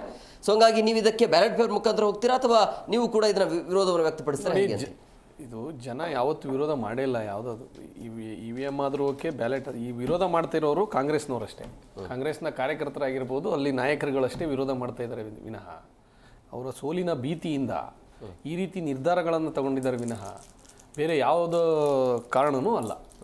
ಇಲ್ಲಿ ಏನಾಗಿದೆ ಅಂತ ಹೇಳಿದ್ರೆ ನೋಡಿ, ಈಗ ಬ್ಯಾಲೆಟ್ ಪೇಪರಲ್ಲಿ ಸಮಸ್ಯೆ ಆಗಲ್ವಾ? ಆ ಪರಿಸರ ನಾಶ ಆಗಲ್ವಾ? ಆಮೇಲೆ ಅಲ್ಲೂ ಏನು ಇವರು ವೋಟ್ ಚೋರಿ ಅಲ್ಲೇ ವೋಟ್ ಚೋರಿ ಆಗುತ್ತೆ ಬ್ಯಾಲೆಟ್ ಪೇಪರಲ್ಲಿ. ನೋಡಿ, ಹಿಂದೆಲ್ಲ ನೀವು ಸಾಕಷ್ಟು ಪತ್ರಿಕೆಗಳಲ್ಲಿ ನಿಮ್ಮ ಮಾಧ್ಯಮಗಳಲ್ಲೂ ಬಂದಿದ್ದಿದೆ ಹಿಂದೆ 2002, 3, 4 ನಾವು ಚಿಕ್ಕವರಿದ್ದಾಗ. ಬ್ಯಾಲೆಟ್ ಪೇಪರ್ ಏನು ಬಾಕ್ಸ್ ಇದೆಯಲ್ಲ ಅದೇ ಕಳ್ತನ ಆಗಿರುತ್ತೆ. ಕಳ್ತನ ಆಗಿ ಬೂತ್ಗಳಲ್ಲಿ ಬೇರೆ ಬಾಕ್ಸ್ ತಂದಿದ್ದು ಉದಾಹರಣೆಗಳಿದೆ. ಸಾಕಷ್ಟು ಕಾಂಗ್ರೆಸ್ ನಾಯಕರುಗಳು ಬ್ಯಾಲೆಟ್ ಬಾಕ್ಸು ಬದಲಾವಣೆ ಮಾಡಿ ಗೆದ್ದಿದ್ದು ಉದಾಹರಣೆಗಳಿದೆ. ಅದನ್ನ ತೋರಿಸಬಲ್ಲೆ ಬೇಕಾದ್ರೆ, ಪತ್ರಿಕೆಗಳಲ್ಲಿ ಬಂದಿರೋದು. ಭದ್ರತೆ ಜಾಸ್ತಿ. ಆದರೆ ನಾವು ಈಗ ಹೇಳಿಕೊಟ್ಟಿರೋದು ಏನು ಅಂತಂದ್ರೆ, ಬ್ಯಾಲೆಟ್ ಪೇಪರು ತರೋದ್ರಿಂದ ಓಟಿನ ಅಮಾನ್ಯಕರಣ ಜಾಸ್ತಿ ಆಗೋ ಸಂಭವ ಇರುತ್ತೆ. ಇವತ್ತು ನನಗೊಂದು ನನ್ನ ಓಟು, ನನ್ನ ಕುಟುಂಬದ ಓಟು, ಒಂದು ಓಟು ಮಹತ್ವ ಇದೆ. ಆ ಓಟು ಮಿಸ್ ಆದರೆ ಎಲ್ಲೋ ಒಂದು ಈ ಕಾಲಮಲ್ಲಿ ಹಾಕೋದು ಬೇರೆ ಕಾಲಮಲ್ಲಿ ಎರಡು ಟಚ್ ಆದರೆ ಆ ಸಂದರ್ಭದಲ್ಲಿ ಓಟು ಡಿಲಿಟೇಷನ್ ಆಗುತ್ತೆ. ಅಲ್ಲಿ ಡಿಲಿಟೇಷನ್ ಮೀನ್ಸ್ ಅಮಾನ್ಯಕ ಆಗುತ್ತೆ ಹೇಳೋ ದೃಷ್ಟಿಯಿಂದ, ಕೌಂಟ್ಲೆಸ್ ಆಗುತ್ತೆ. ಈಗ 10-13 ಓಟಿಂದ ಗೆದ್ದಿರೋದು ಉದಾಹರಣೆಗಳು ಸಾಕಷ್ಟಿದೆ. ಬಿಜೆಪಿ ಆಗಿರ್ಬೋದು, ಒಂದು ಓಟಿಂದ ಗೆದ್ದಿರೋ ಉದಾಹರಣೆಗಳಿದೆ. ಹಾಗಾಗಿ ಆ ಪ್ರಜೆಯ ಹಕ್ಕು ಯಾವತ್ತೂ ಯೂಸ್ಲೆಸ್ ಅಂದ್ರೆ ಮೀನ್ಸ್ ಅದನ್ನ ಅಮಾನ್ಯಕರಣ ಆಗಿರಬಾರ್ದು ಅಂತ ಹೇಳೋ ಒಂದು ದೃಷ್ಟಿಯಿಂದ ನಾವು ಈ ವಿಚಾರಗಳನ್ನ ಪ್ರಸ್ತಾಪ ಮಾಡ್ತಾ ಇದೀವಿ. ನಾವು ಇವರು ವಿರೋಧ ಮಾಡಿರೋದಕ್ಕೆ ಸಾಕಷ್ಟು ಕಾರಣಗಳಿದೆ. ಈ ಬ್ಯಾಲೆಟ್ ಪೇಪರ್ ಮುಂದಿನ ಭವಿಷ್ಯ ನೋಡಿ, ಇವ್ರ ಕಾರಣಗಳು ಒಂದೇ. ಒಂದು ಸೋಲಿನ ಭಯ, ವಿಪರೀತ ಭ್ರಷ್ಟಾಚಾರ, ವ್ಯಾಪಕ ಭ್ರಷ್ಟಾಚಾರ, ಮುಂಗೋಪಿತನ, ಇದಿಷ್ಟೇ ಇರೋದು ಬ್ಯಾಲೆಟ್ ಪೇಪರ್ ತರಲಿಕ್ಕೆ. ಆಮೇಲೆ ಅಲ್ಲಿ ಏನು ಇವರ ರಾಹುಲ್ ಗಾಂಧಿ ಅವರ ಒಂದು ಸೂಚನೆಯ ಮೇರೆಗೆ ಇವತ್ತಿನ ದಿವಸ ಕ್ಯಾಬಿನೆಟ್ ಅಲ್ಲಿ ಅವರು ಬ್ಯಾಲೆಟ್ ಪೇಪರ್ ಬೇಕು ಅಂತ ಹೇಳೋ ಒಂದೇ ಒಂದು ಸೂಚನೆಯ ಮೇರೆಗೆ ಮಾಡಿದ್ದಾರೆ ವಿನಃ ಇಲ್ಲಿ ನೋಡಿ ವೋಟ್ ಚೋರಿ ಅಂತ ಹೇಳಿದ್ರು. ವೋಟ್ ಚೋರಿ ಸಂದರ್ಭದಲ್ಲಿ ಆ ವೋಟ್ ಚೋರಿಗೆ ಸಂಬಂಧಪಟ್ಟಂತೆ ಅಲ್ಲಿ ಏನು ಮಾಜಿ ಶಾಸಕರಾದ ಅರವಿಂದ್ ಲಿಂಬಾವಳಿ ಅವರು ಸಾಕಷ್ಟು ದಾಖಲಾತಿಯನ್ನೇ ಬಿಡುಗಡೆ ಮಾಡಿದ್ದಾರೆ. ಯಾಕಾಗಿದೆ, ಏನಾಗಿದೆ, ಅಲ್ಲಿ ಒಂದೇ ಒಂದು ವೋಟು ಚೋರಿ ಆದರೆ ಅಲ್ಲಿ ಇವರು ಸಾಕಷ್ಟು ದಾಖಲಾತಿ ಕೊಡಿ. ಇವರು ವೋಟ್ ಚೋರಿ ಅಂತೇಳಿ ಇಲ್ಲಿ ಫ್ರೀಡಮ್ ಪಾರ್ಕಲ್ಲಿ ಪ್ರೊಟೆಸ್ಟ್ ಮಾಡಿಬಿಟ್ಟು ಯಾವುದೇ ಕಂಪ್ಲೇಂಟ್ ಕೊಡಲ್ಲ. ರಾಹುಲ್ ಗಾಂಧಿ ಅವರು ಕಂಪ್ಲೇಂಟ್ ಕೊಡಬೇಕಿತ್ತು. ಹಾಗಾದ್ರೆ ಸಮಸ್ಯೆ ಆಗಿದೆಯಲ್ಲ, ವೋಟ್ ಚೋರಿ ಆಗಿದೆಯಲ್ಲ, ಒಂದು ಕಂಪ್ಲೇಂಟ್ ಕೊಡ್ಬೋದಿತ್ತಲ್ಲ ಸ್ವಾಮಿ, ಯಾಕೆ ಕೊಟ್ಟಿಲ್ಲ ನೀವು? ಸುಮ್ಮನೆ ಜನರಿಗೆ ಬೇರೆ ರೀತಿಯ ಒಂದು ಮಾರ್ಗ ಬದಲಾಯಿಸಿ ಏನೋ ಒಂದು ಬೇರೆ ರೀತಿಯ ಇದ್ರ ತೋರಿಸ್ಲಿಕ್ಕೋಸ್ಕರ ಅಷ್ಟೇ ವಿನಃ ವೋಟ್ ಚೋರಿ ನೋಡಿ ಸಾಕಷ್ಟು ಹಗರಣಗಳನ್ನು ಮುಚ್ಚಲಿಕ್ಕೋಸ್ಕರ ಇದೊಂದು ರೀತಿಯ ಸ್ಟ್ಯಾಟಿಕ್ಸ್ ಅಂತ ಹೇಳ್ತಾರಲ್ವ, ಇದೊಂದು ರೀತಿಯ ಒಂದು ಷಡ್ಯಂತ್ರ ವಿನಃ ಬೇರೆ ಯಾವುದೇ ಇದಿಲ್ಲ. ಇವರ ನಾಯಕರುಗಳೇ ಒಪ್ಕೊಳ್ತಾ ಇಲ್ಲ, ಸರಿಯಾಗಿ ಒಮ್ಮತ ಇಲ್ಲ. ಬ್ಯಾಲೆಟ್ ಪೇಪರ್ ಸಾಕಷ್ಟು ಕೆಲವು ಅವರ ನಾಯಕರುಗಳಲ್ಲೇ ಒಮ್ಮತ ಇಲ್ಲ, ಇದ್ರ ಬಗ್ಗೆ ಸಾಕಷ್ಟು ವಿರೋಧಗಳಿದೆ. ಹಾಗಾದ್ರೆ ಇವು ಈಗ EVM ಹ್ಯಾಕ್ ಅಂತ ಹೇಳ್ತಾ ಇದ್ದಾರಲ್ವ, VVPAT ನೋಡಿ ಸುಪ್ರೀಂ ಕೋರ್ಟ್ ಹೇಳಿದೆ, ನಿಮ್ಗೆ ಯಾವುದೇ ರೀತಿಯ ಅನುಮಾನ ಇದ್ದಲ್ಲಿ ಅದನ್ನ ಸಾಕ್ಷಿ ಸಮೇತವಾಗಿ ಕೊಡಿ ಅಂತ ಹೇಳಿ.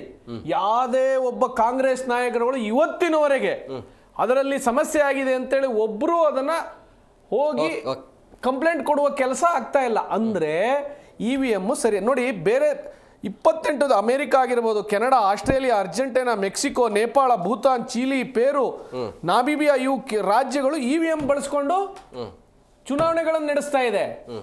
ಹಾಗಾದ್ರೆ ಅವರೆಲ್ಲ ಗೆಲ್ತಾ ಇರೋದು ಹ್ಯಾಕ್ ಮಾಡ್ಕೊಂಡು ಗೆಲ್ತಾ ಇದ್ದಾರಾ? ಅಮೆರಿಕ ಇನ್ನು ಮುಂದಿನ ದಿವಸಗಳಲ್ಲಿ ಆನ್ಲೈನ್ ಮೊಬೈಲ್ ಮುಖಾಂತರ ವೋಟಿಂಗ್ ಸಿಸ್ಟಮ್ ಅನ್ನ ತರ್ತಾ ಇದೆ. ಹಾಗಾದ್ರೆ ಅವರೇನು ಹ್ಯಾಕ್ ಮಾಡ್ಬಿಟ್ಟು ತರ್ತಾ ಇದ್ದಾರೆ ಅಂತ ಹೇಳಿ ಹೇಳ್ಬೇಕಾ? ಮುಂದುವರಿದ ದೇಶ ಅಭಿವೃದ್ಧಿ, ಅವ್ರು ಮುಂದುವರಿದ ದೇಶ, ನಾವು ಅಭಿವೃದ್ಧಿ ಹೊಂದುತ್ತಿರುವ ದೇಶ. ಹಾಗಾಗಿ ನಾವು ಬದಲಾವಣೆಯನ್ನ ಮಾಡಿಕೊಂಡು ಮುಂದೆ ಸಾಗ್ತಾ ಇರಬೇಕು ವಿನಃ ಮತ್ತೆ ನಾವು ಕಲಿಯುಗದಿಂದ ಶಿಲಾಯುಗಕ್ಕೆ ಬರುವ ಪ್ರಸಂಗ ಆಗಬಾರ್ದು ಅಂತ ಹೇಳಿ ಈ ನಿಮ್ಮ ಮುಖಾಂತರ ಹೇಳಲಿಕ್ಕೆ ಇಷ್ಟಪಡ್ತೀನಿ. ಮಾತಾಡೋಣ. ಬ್ರೇಕ್ನ ಸಮಯ ಆಗಿದೆ, ಬ್ರೇಕ್ ತೊಗೊಂಡು ಬಂದ್ಬಿಡ್ತೀನಿ. ಬ್ರೇಕ್ ಆದ ಬಳಿಕ ಅಂದರೆ ಸೋಲಿನ ಭೀತಿಯಿಂದ ಪಾರಾಗೋದಕ್ಕೆ ಅಥವಾ ಸಿಂಪತಿಯನ್ನು ಗಿಟ್ಟಿಸಿಕೊಳ್ಳೋದಕ್ಕೆ ರಾಜ್ಯ ಸರ್ಕಾರ ತೆಗೆದುಕೊಂಡಿರುವಂಥ ನಿರ್ಧಾರನ ಅಥವಾ ಬ್ಯಾಲೆಟ್ ಪೇಪರಿಂದ ಪಾರದರ್ಶಕವಾಗಿ ಚುನಾವಣೆ ನಡೆಸಲಿಕ್ಕೆ ಆಗತ್ತಾ? ದರ್ಶನ್ ಅವರೇ, ಸೋಲಿನ ಭೀತಿಯಿಂದ ಪಾರಾಗೋದಕ್ಕೆ ಸಿಂಪತಿಯನ್ನು ಗಿಟ್ಟಿಸಿಕೊಳ್ಳೋದಕ್ಕೆ ತೆಗೆದುಕೊಂಡಿರುವಂಥ ನಿರ್ಧಾರ ಇದು. EVM ಅಲ್ಲಿ ಇದುವರೆಗೂ ದುರುಪಯೋಗ ಆಗಿದೆ ಅನ್ನುವಂಥ ಪ್ರೂಫ್ ಎಲ್ಲೂ ಸಿಕ್ಕಿಲ್ಲ. ಬಟ್ ನೀವು ದುರುಪಯೋಗ ಆಗಿದೆ, ಅದನ್ನು ದುರ್ಬಳಕೆ ಮಾಡಿಕೊಳ್ಳಲಾಗ್ತಾ ಅಂತ ಹೇಳ್ತಾ ಇದ್ರಿ. ಬಟ್ ಸೋಲಿನ ಹತಾಶೆಯಿಂದ ಪಾರಾಗೋದಕ್ಕೆ ಈ ಒಂದು ತಂತ್ರಗಾರಿಕೆ ಅನ್ನೋದು ನಿಮ್ಮ ಮೇಲೆ ಇರುವಂಥ ವಾದ ಅಲ್ಲ ಸರ್. ಈ ಲೆಟ್ ಅಸ್ ಸ್ಪೀಕ್ ಜನರಲಿ, ಏನು ಇಲ್ಲಿ ತನಕ ಚುನಾವಣೆಗಳು ನಡೆದವು ಎಕ್ಸೆಪ್ಟ್ ಲೋಕಸಭಾ ಆ್ಯಂಡ್ ವಿಧಾನಸಭಾ ಆ್ಯಸ್ ಯೂಶುವಲ್ ನಡೀತಾ ಬರ್ತಾ ಇರೋದು. ಇದರಲ್ಲೇನಂತ ವಿಶೇಷತೆ ಅಥವಾ ಹೊಸದಾಗಿ ಏನು ಸಿಂಪತಿ ಬ್ಯಾಲೆಟ್ ಪೇಪರ್ ತಂದು ಕಣ್ಣಲ್ಲಿ ನೀರು ಒರೆಸ್ಕೊಳ್ಳೋಕೆ ಏನಾದ್ರು ಇದೆಯಾ? ನಥಿಂಗ್. ವೋಟ್ ಆಗ್ತಾನೆ ಆಯಿತು. ಆಮೇಲೆ ಈಗ EVM ಮಿಷನ್ಗಳು ನಾವು ದೇಶಾದ್ಯಂತ ನಿಮ್ಮ ಮಾಧ್ಯಮಗಳಲ್ಲಿ ಸುದ್ದಿಯನ್ನು ನೋಡಿರೋ ಪ್ರಕಾರ, ಸೋಷಿಯಲ್ ಮೀಡಿಯಾಗಳಲ್ಲಿ ಸುದ್ದಿಗಳನ್ನ ನೋಡಿರೋ ಪ್ರಕಾರ ದಾರಿಲಿ EVM ಲಾರಿಗಳೆಲ್ಲ ಹೋಗಿ ಅದೆಲ್ಲ ಅಡ್ಡ ಹಾಕಿ ಗಲಾಟೆಗೆ ಏನೇನೋ ಆಗೋಗ್ಬಿಟ್ಟಿದ್ದಾವೆ.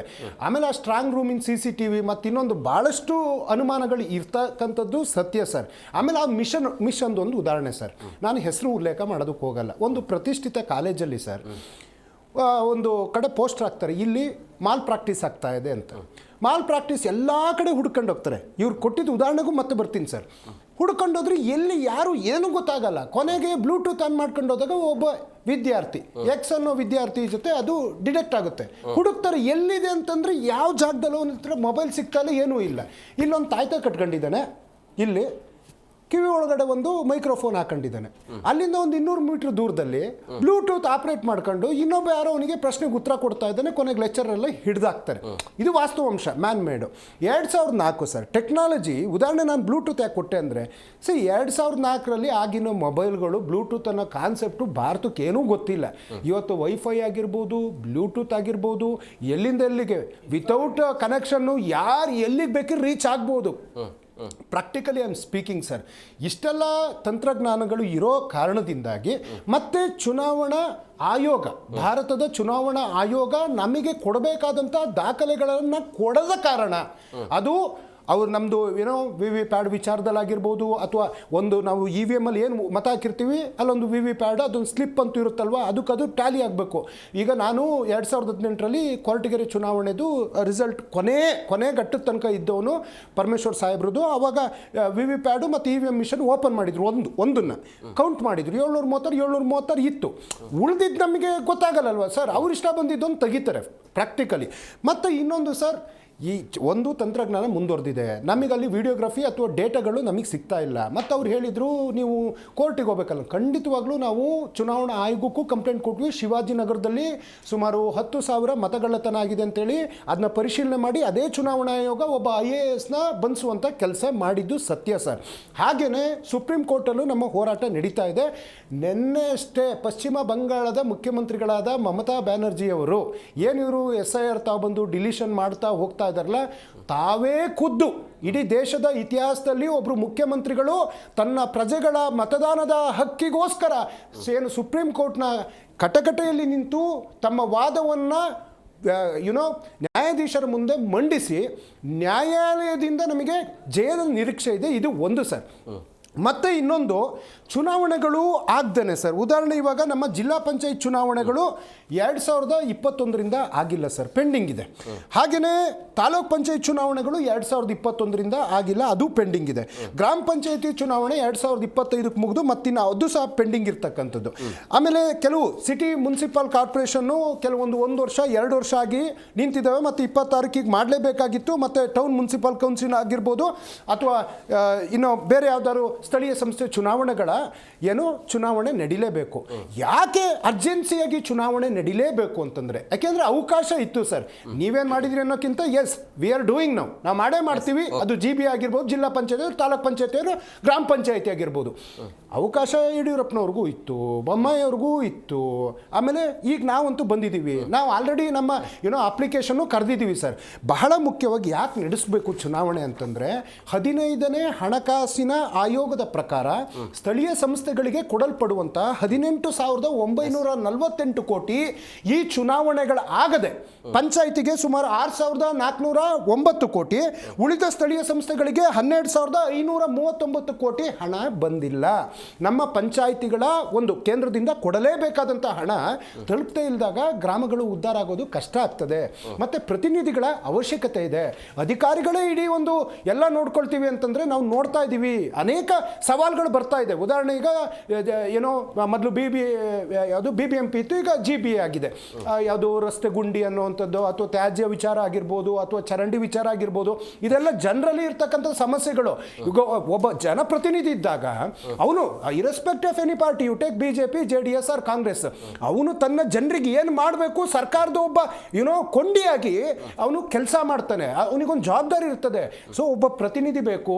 5 GBA ಅಂತ ಮಾಡಿದ್ದೀವಲ್ವ, ಈಗ 5 ಮಹಾಪೌರರು ಬಂದಾಗ ಅವರು ಒಂದು ಕೆಲಸದ ವಿಕೇಂದ್ರೀಕರಣ ಆಗ್ತದೆ. ಒಂದೇ ಕಡೆ ನೀವು ಕೂತ್ ಮಾಡೋದಕ್ಕೆ ಸ್ಟ್ರಕ್ ಆಗಿ ಹೋಗ್ತದೆ.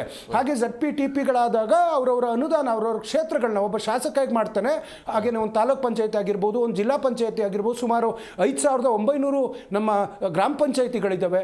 ಅಲ್ಲಿಗೆ ಪ್ರತಿನಿಧಿಗಳಾದಾಗ ಅವರ ಒಂದು ಕೆಲಸಗಳನ್ನ ಮಾಡೋದಕ್ಕೆ ಬಹಳ ಸುಲಭ ಆಗ್ತದೆ ಅನ್ನುವಂಥದ್ದು ಒಂದು.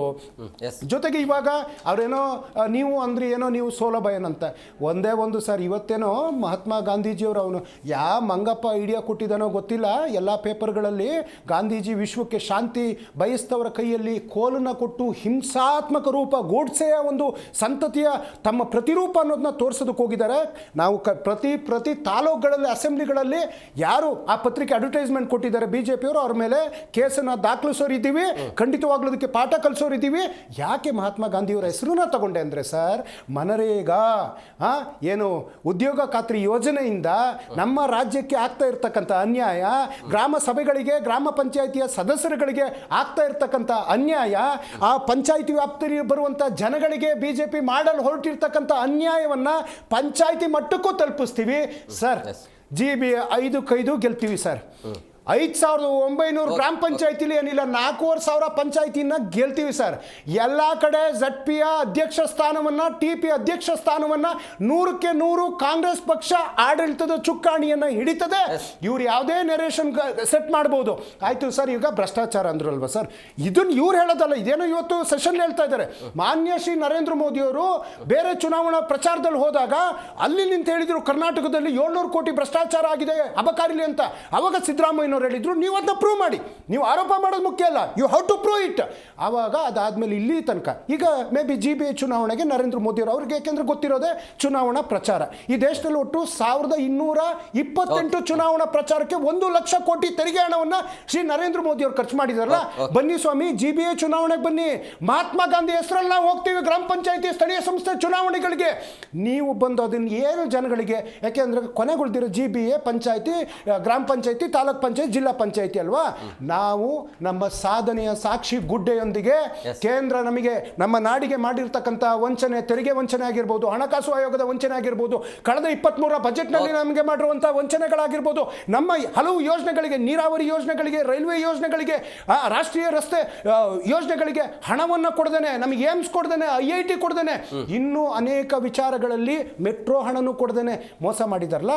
ಈ ಎಲ್ಲ ವಿಚಾರಗಳನ್ನ, ಮೋಟೋಗಳನ್ನ ಇಟ್ಕೊಂಡು ನಾವು ಏನು ಇವತ್ತು ಸ್ಥಳೀಯ ಸಂಸ್ಥೆ ಚುನಾವಣೆಗಳು ಬರಲಿಕ್ಕೆ ಬಹಳ ಮುಖ್ಯ ಕಾರಣ ರಾಜೀವ್ ಗಾಂಧಿ ಅವರು ಏನು ಆ ಒಂದು ಗ್ರಾಮಗಳಲ್ಲಿ ಒಬ್ಬೊಬ್ಬ ನಾಯಕನ ಹುಟ್ಟಾಕ್ಬೇಕು ಅಂತ. ಅದೇ ರೀತಿ ಇವತ್ತು ಮಹಿಳಾ ಮೀಸಲಾತಿಯನ್ನು ಯಾರಾದ್ರೂ ಕೊಟ್ಟಿದ್ದೀವಿ ಅಂತಂದ್ರೆ ಅದು ಕಾಂಗ್ರೆಸ್ ಪಕ್ಷ. ಖಂಡಿತವಾಗ್ಲೂ ಚುನಾವಣೆಯಲ್ಲಿ ನಾವು ಜಯಬೇರಿಯನ್ನ ಗಳಿಸ್ತೀವಿ. ಜೊತೆಗೆ ಈ ಬಾರಿಯ ಚುನಾವಣೆ ಏನು ಸಚಿವ ಸಂಪುಟ ಸಭೆ ಮತ್ತು ಎಲೆಕ್ಷನ್ ಕಮಿಷನ್ ಆಫ್ ಕರ್ನಾಟಕ ಏನು ಅಂದ್ಕೊಂಡಿದ್ದಾರೆ, ಬ್ಯಾಲೆಟ್ ಮುಖಾಂತರನೇ ನಾವು ದಿಗ್ವಿಜಯವನ್ನ ಸಾಧಿಸ್ತೀವಿ ಸರ್. ಉಮೇಶ್ ಅವರು, ಈ EVM ಮತ್ತೆ ಬ್ಯಾಲೆಟ್ ಪೇಪರಿಂದ ಆಗುವಂಥ ಅನುಕೂಲ ಮತ್ತು ಅನಾನುಕೂಲ ಏನು ಹೇಳ್ತೀವಿ ಸರ್. ಇವರು ಏನಾಯ್ತು ಅಂತ ಸಂಶಯ ವ್ಯಕ್ತಪಡಿಸ್ತಾ ಇದ್ದಾರೆ. ಇನ್ನು ಅಲ್ಲಿ ಸೆಕ್ಯೂರಿಟಿ ಇರೋದಿಲ್ಲ, EVM ಅಲ್ಲಿ ಟ್ರಾನ್ಸ್ಪರೆನ್ಸಿ ಇರೋದಿಲ್ಲ, ಪಬ್ಲಿಕ್ ಟ್ರಸ್ಟ್ ಇಲ್ಲ ಅಂತ ಹೇಳಿ ಅನೇಕ ದೇಶಗಳು ಕೆಲವು ಬ್ಯಾನ್ ಮಾಡಿದ್ದಾವೆ, ಕೆಲವು ಅಕ್ಸೆಪ್ಟ್ ಮಾಡ್ಕೊಂಡಿದ್ದಾವೆ. ನಮ್ಮದು ಭಾರತ ದೇಶ ದೊಡ್ಡ ಪ್ರಜಾತಾಂತ್ರಿಕ ವ್ಯವಸ್ಥೆಯಲ್ಲಿರೋದ್ರಿಂದ ಇಲ್ಲಿ ಮತದಾನದ ವ್ಯವಸ್ಥೆ ಸುಲಲಿತವಾಗಬೇಕು ಮತ್ತು ವೇಗವಾಗಿ ಆಗಬೇಕು ಮತ್ತು ಫಲಿತಾಂಶನೂ ಬೇಗ ಆಗಬೇಕು ಅಂದರೆ EVM ಅಡಾಪ್ಟ್ ಮಾಡ್ಕೊಳ್ಳೇಬೇಕು ಅಂತೇಳಿ ಅನೇಕ ಉಚ್ಚ ನ್ಯಾಯಾಲಯ, ಪರಮೋಚ್ಚ ನ್ಯಾಯಾಲಯ ಹೇಳಿದ್ದಾರೆ. ಸುಬ್ರಹ್ಮಣ್ಯ ಸ್ವಾಮಿ ಅವರು ಖ್ಯಾತ ರಾಜಕಾರಣಿಗಳು ಮತ್ತು ಅವರು ಖ್ಯಾತ ವಕೀಲರು, ಅವರು ಸಹ ಅನೇಕ ಕೇಸ್ಗಳನ್ನು ಹಾಕಿದಂಥ ಸಂದರ್ಭ ಉಲ್ಲೇಖ ಆಗಿದೆ. ಇಷ್ಟೇ ಅಲ್ಲದೆ association for democratic reforms versus election commission of India ಒಂದು ಇದರಲ್ಲಿ ಹೇಳಿದ್ದಾರೆ ಸ್ವಾಮಿ. ಏನಂತ ಹೇಳಿದ್ದಾರೆ ಅಂತಂದರೆ 9 ಬೆನಿಫಿಟ್ ಇದೆ ಸರ್. ಏನಂತಂದರೆ VVPAT ಇಂದ ಎಷ್ಟು ಬೆನಿಫಿಟ್ಟು, 9 ಬೆನಿಫಿಟ್ ಇದೆ. ಏನು ಅಂತಂದರೆ ಅಲ್ಲಿ ನಾವು ಒಂದ್ಸಲ ಓಟ್ ಹಾಕಿದ್ಮೇಲೆ ಮುಗೀತದ್ದು, ಅದು ಕ್ಲೋಸ್ ಆಗುತ್ತೆ. ಆಯ್ತಾ? ಒಬ್ಬ ವ್ಯಕ್ತಿಗೆ 4 ಸಲ ಅಂದರೆ 4 ಬಾರಿ 4 ಓಟ್ ಹಾಕೋಂಥದ್ದು ಅಥವಾ 5 ಓಟ್ ಹಾಕೋಂಥದ್ದು, ಪದೇ ಹಾಕೋಂಥದ್ದು ಅದಿಲ್ಲ. ಆಮೇಲೆ ಇವ್ರಿಗೆ ಅನುಮಾನ ಇದ್ದರೆ VVPAT ಅಂತ ಇದೆ, ಒಂದು ತಗೋಬೋದು. ಅದನ್ನು ನನ್ನ ಓಟ್ ನನಗೆ ಯಾರಿಗಾಗಿ ಬಿದ್ದಿದೆ ಅನ್ನೋದ್ರ ಬಗ್ಗೆ ಅಲ್ಲಿ ಅನುಮಾನಕ್ಕೆ ತಗೋಬೋದು. ಅಷ್ಟೇ ಅಲ್ಲ, ಮತ್ತು ಇದು ಬೂತ್ ಕ್ಯಾಪ್ಚರಿಂಗ್ ಆಗೋಂಥದ್ದು, ಈಗ ಡಬಲ್ ಓಟ್ ಆಗೋಂಥದ್ದು, ಎನ್ವೈರ್ಮೆಂಟಲ್ ಇದಾಗೋಂಥದ್ದು, ಏನೋ ಪರಿಸರ ಹಾನಿ ಆಗೋಂಥದ್ದನ್ನ ತಡಿಬೋದು. ಜೊತೆಗೆ ರಿಸಲ್ಟು ಸಹ ತುಂಬ ಆಕ್ಯುರೇಸಿಯಾಗಿ ಬೇಗ ತಗೋಬೋದು. ಆಮೇಲೆ ಇದು ಬ್ಯಾಟ್ರಿ ಸಿಸ್ಟಮಲ್ಲಿ ನಡೆಯುವಂಥದ್ದು ಯಾವುದು VVPAT ಏನಿದೆ, ಅದು ಎಲೆಕ್ಟ್ರಾನಿಕ್ ವಾಷಿಂಗ್ ಮಿಷಿನ್ನು, ಒಂದು ಬ್ಯಾಟ್ರಿ ಪವರಿಂದ ಹಿಡಿದು ಒಂದು ಇರ್ತದೆ, ಅದಕ್ಕೊಂದು ಕೋಡ್ ಇರ್ತದೆ, ಅದ್ರ ಮುಖಾಂತರ ನಡೆಯೋದು. ಅದನ್ನು ಎಲ್ಲೂ ಸಹ ಆ್ಯಕ್ಟ್ ಮಾಡೋಕ್ಕೆ ಸಾಧ್ಯನೇ ಇಲ್ಲ. ಈ ಎಲೆಕ್ಟ್ರಾನಿಕ್ ವೋಟಿಂಗ್ ಮಿಷಿನ್ ಇಂಟ್ರೊಡ್ಯೂಸ್ ಮಾಡುವಂಥ ವಿಚಾರನ ಸಾಕಷ್ಟು ಸಲ ರಿಫಾರ್ಮ್ಸ್ ಆಗಿದೆ, ಅದ್ರ ಬಗ್ಗೆ ಚರ್ಚೆ ಆಗಿದೆ. ಆಮೇಲೆ ಎಲ್ಲ ರಾಜಕೀಯ ಪಕ್ಷಗಳಿದ್ದಾವೆ. ಇವತ್ತು ಇವರು ಕಾಂಗ್ರೆಸ್ಸರು ವೋಟ್ ಚೋರಿ ಬಗ್ಗೆ ಹೇಳ್ತಾರೆ, SIR ಬಗ್ಗೆ ಚರ್ಚೆ ಮಾಡ್ತಾರೆ. ಆಮೇಲೆ ನಮ್ಮ ಇಲ್ಲಿ ವಲಸಿಗರ ಬಗ್ಗೆ ಅವ್ರು ಮಾತಾಡ್ತಾ ಇಲ್ಲ. ಇಡೀ ಕಾಂಗ್ರೆಸ್ ಪಕ್ಷ ಭ್ರಷ್ಟಾಚಾರದ ಪಕ್ಷ. ಅದೇನು ಮಾಡ್ಕೊಂಬತ್ತು ಕಾಲಾಂತರದಿಂದ ಈ ಥರದ ಒಂದು ಭ್ರಷ್ಟಾಚಾರದಿಂದ ಈ ಥರ ಹೇಳಿದಿಲ್ಲ, ವಾಮಮಾರ್ಗಗಳಿಂದ ಚುನಾವಣೆಯನ್ನು ಗೆದ್ಕೊಂಬತ್ತು. ಅನೇಕ ಸಂದರ್ಭದಲ್ಲಿ ನೋಡಿದ್ದೀರಾ, ಬಹುಶಃ ಉತ್ತರ ದೇಶದ ರಾಜ್ಯಗಳಲ್ಲಿ ನಮ್ಮ ಸ್ನೇಹಿತರು ಹೇಳ್ದಂಗೆ ಬೂತ್ನ ಹೊತ್ಕೊಂಡು ಹೊಂಟೋಗೋದು. ಆಮೇಲೆ ಈ ಮತದಾನದ ಏನಿದೆ ಬ್ಯಾಲೆಟ್ ಪೇಪರ್ಗಳನ್ನು ಸೃಷ್ಟಿ ಮಾಡುವಂಥದ್ದು, ಅದನ್ನೇ ಒಳಗಡೆ ಹಾಕುವಂಥದ್ದು, ರಾಜಕೀಯ ಬಲ ಮತ್ತು ಈ ತೋಳ್ಬಲಗಳನ್ನು ಕಂಟ್ರೋಲ್ ಮಾಡೋದಕ್ಕೆ ಇದು electronic voting machine is best. ಇದು ಅನ್ನೋ ಜೊತೆ ಅಷ್ಟೇ ಅಲ್ಲ, ಈಗ ರಾಜೀವ್ ಗಾಂಧಿ ಅವರು ಒಂದು ಆರೋಪ ಮಾಡ್ಕೊಂಬಂದರು. ಏನಂತ, ಇಲ್ಲಿ ಮತಚೋರಿ ಆಗೋಗ್ಬಿಟ್ಟಿದೆ ಮಹದೇವಪುರ ಕ್ಷೇತ್ರದಿಂದ ಪ್ರಾರಂಭವಾಗಿ ಅಂತ ಹೇಳಿ. ಆದರೆ ಈಗ ಈ ನಂಜೇಗೌಡರದ್ದು ಈಗ ಅನುಮಾನ ವ್ಯಕ್ತಪಡಿಸಿದ್ರು, ರಿಸಲ್ಟ್ ಬಂದಿದೆ. ಹಂಗಾರೆ ಕಾಂಗ್ರೆಸ್ ಈ ಪ್ರಶ್ನೆ ಮಾಡ್ತದ? ಎಲ್ಲೆಲ್ಲಿ ಕಾಂಗ್ರೆಸ್ಗೆ ಅನುಕೂಲ ಆಗುತ್ತೋ ಅಂಥ ಸಂದರ್ಭದಲ್ಲಿ ಅದು ಮತಚೋರಿ ಬಗ್ಗೆ ಆಗಲಿ EVM ಬಗ್ಗೆ ಸಂಶಯ ವ್ಯಕ್ತನೇ ಪಡಿಸಿಲ್ಲ. ಕಳೆದ ವಿಧಾನಸಭೆಯಲ್ಲಿ ನೋಡಿದ್ದೀರಾ, 136 ಸೀಟ್ ಬಂತು. ಬೈ ಎಲೆಕ್ಷನ್ದಲ್ಲೂ ಸಹ ಅವರೇ ಗೆದ್ದರು. ಆಗ ಅಲ್ಲಿ ಓಟ್ ಚೋರಿ ಆಗಿದೆಯಾ? EVM ಏನಾರ ಯಾಕಾಗಿತ್ತಾ? ಅದ್ರ ಬಗ್ಗೆ ಯಾಕೆ ಪ್ರಶ್ನೆ ಮಾಡಲಿಲ್ಲ? ಹಾಗಾಗಿ ಇವರು ಅಡ್ಡದಾರಿ ಮುಖಾಂತರ ಚುನಾವಣೆಯನ್ನು ಅಡ್ಡದಾರಿ ಮುಖಾಂತರ ಗೆಲ್ಲಕ್ಕೋಸ್ಕರನು ಆಮೇಲೆ ಹೇಳಿದ್ನಲ್ಲ, ಇದು ತುಂಬ ಏನು ಹಳೆಯ ಕಾಲದ ಒಂದು ಸಂಪ್ರದಾಯ, ಅದು ಅವರ ಇಚ್ಛೆಗೆ ಬಿಟ್ಟಿದ್ದು. ಆದರೆ ಈ ಚುನಾವಣಾ ಆಯೋಗ, ರಾಜ್ಯ ಚುನಾವಣಾ ಆಯೋಗ ಇಂಡಿಪೆಂಡೆಂಟ್ ಆಗಿ ಇರೋದ್ರಿಂದ ರಾಜ್ಯ ಚುನಾವಣೆಗೆ ಏನು Bharat election commission of India interfere ಆಗ್ತದೆ ಇರೋದ್ರಿಂದ ಇದು ಲೋಕಲ್ ಬಾಡೀಸ್ ಚುನಾವಣೆಯನ್ನು ಇವರು ಇದೇ ಥರ ಮಾಡಿ ಅಂತೇಳಿ ಕೇಳ್ಕೋಬೋದು. ಆದರೆ ಇಟ್ ಕೆನಾಟ್ ಬಿ ಏನು depend upon the directions of the state government ಇವರು ಹೇಳಿದ್ದಾರೆ. ಬಟ್ ಅದು left to the description of the state election officer. ಹಾಗಾಗಿ ನಾವು JDS ಒತ್ತಾಯ ಮಾಡೋದೇನು ಅಂತಂದರೆ, ನಾವು ಈಗ ಆಧುನಿಕ ಯುಗ ಇರೋದ್ರಿಂದ, ತಂತ್ರಜ್ಞಾನದ ಯುಗದಲ್ಲಿ ಇರೋದ್ರಿಂದ, ಮತದಾರರ ದೃಷ್ಟಿಯಿಂದಲೂ ಮತ್ತು ಒಂದು ಒಳ್ಳೆ ನಿರ್ಭೀತವಾದ ಡೆಮಾಕ್ರಸಿ ಅಂತ ಅಂದರೆ ಒಂದು ಪ್ರಜಾಪ್ರಭುತ್ವ ನಿರ್ಮಾಣ ಆಗಬೇಕು ಅಂತಂದರೆ, ಟ್ರಾನ್ಸ್ಪರೆನ್ಸಿ ಮತ್ತು ಆಕ್ಯುರಸಿ ಬರಬೇಕು ಅಂತಂದರೆ ನಾವು ಎಲೆಕ್ಟ್ರಾನಿಕ್ ವೋಟಿಂಗ್ ಮಿಷನ್ ಬೆಸ್ಟ್ ಅಂತ ಹೇಳಿ ನಾವು ಹೇಳ್ತೀವಿ ಸರ್. ಅದನ್ನು ಪ್ರತಿಪಾದನೆ ಮಾಡ್ತೀವಿ ನಾವು ನಮ್ಮ. ಸರ್, ಈಗ ಈ ಬ್ಯಾಲೆಟ್ ಪೇಪರ್ ಅನ್ನುವಂಥ ಚುನಾವಣೆ ಇನ್ಮೇಲೆ ಏನು ನಡೆಯುತ್ತೆ, ಆ ಒಂದು ಭಯ ಇರೋದು ಕಾಂಗ್ರೆಸ್ಗ BJPಗೆ? ಅಂದರೆ ಸೋಲುವ ಆತಂಕ BJPಗೆ ಇದೆಯಾ ಅಂತೇಳಿ? ಯಾಕಂದರೆ ಪಾರದರ್ಶಕವಾಗಿ ನಾವು ಚುನಾವಣೆಯನ್ನು ಮಾಡ್ತೀವಿ, ಹಂಗಾಗಿ ಬ್ಯಾಲೆಟ್ ಪೇಪರ್ ಬೇಕು ಅಂತ ಹೇಳ್ತಾ ಇರೋದು ಕಾಂಗ್ರೆಸ್. ಆತಂಕ ಏನೂ ಇಲ್ಲ. ನಾನು ಕೆಲವೊಂದು ಸ್ಪಷ್ಟಪಡಿಸಿ ಇದಕ್ಕೆ ಬರ್ತೀನಿ. ಕಾಂಗ್ರೆಸ್ಸಿನ ವಕ್ತಾರರು ಕೆಲವೊಂದು ವಿಷಯಗಳನ್ನು, ಅದಕ್ಕೆ ನಾನು ಮಧ್ಯದಲ್ಲಿ ಇಂಟರಪ್ಟ್ ಆಗಬಾರ್ದು ಹೇಳೋ ದೃಷ್ಟಿಯಿಂದ ಮಾತಾಡಲಿಲ್ಲ. ನೋಡಿ, ಇವರು ಒಂದಷ್ಟು ವಿಚಾರಗಳನ್ನು ಹೇಳಿದ್ರು. ಕರ್ನಾಟಕಕ್ಕೆ ವಂಚನೆ ಮಾಡಿದ್ದಾರೆ ಕೇಂದ್ರ ಸರ್ಕಾರದವರು, ನಮಗೆ ಬರತಕ್ಕಂಥ ಅನುದಾನವನ್ನು ಕೊಟ್ಟಿಲ್ಲ ಅಂತ ಹೇಳಿದ್ರು. ನೋಡಿ, ಅನುದಾನಗಳು ನೋಡಿ, GST ಮುಖಾಂತರ ಹೋಗಿರ್ತಕ್ಕಂಥದ್ದು 5 ಲಕ್ಷ ಕೋಟಿಗಳಷ್ಟು ಹೋಗಿದೆ. ಬಂದಿರತಕ್ಕಂಥದ್ದು 3,30,000 ಕೋಟಿಯಷ್ಟು ನಮ್ಮ ಕರ್ನಾಟಕಕ್ಕೆ ಈಗಾಗಲೇ ಬಂದಿದೆ. 2014ರಿಂದ 26ರವರೆಗೆ ಹೇಳ್ತಾ ಇದ್ದೀನಿ ನಾನು.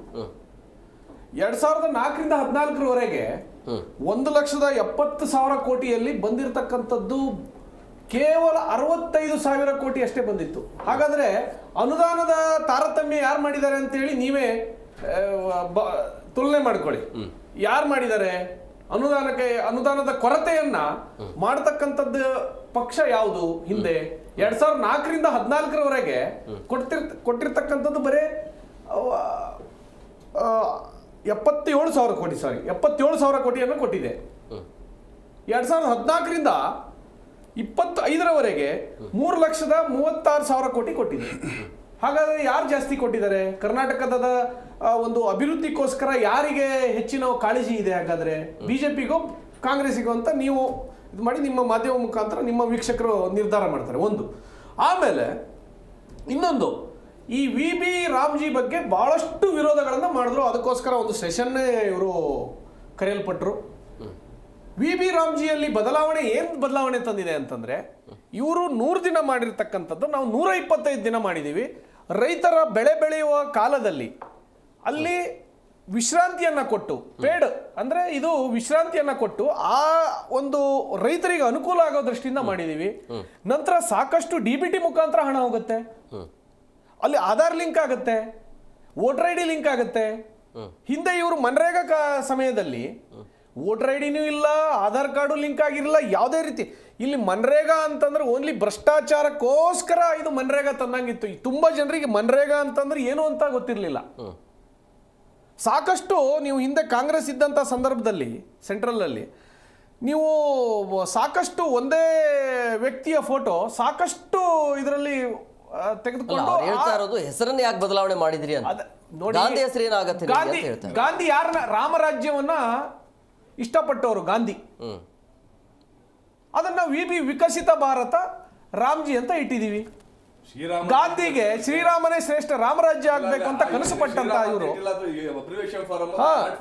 ವಿಕಸಿತ ಭಾರತ ರಾಮ್ಜಿ VB ರಾಮ್ಜಿ ಅಂತೇಳಿ ನಾವು ತಪ್ಪೇನಿದೆ? ನೀವು 1977ರಲ್ಲಿ ಮನ್ರೇಗಾ ಅಂತಿತ್ತು, 2006ರಲ್ಲಿ ಯಾಕೆ ಚೇಂಜ್ ಮಾಡಿದ್ರಿ?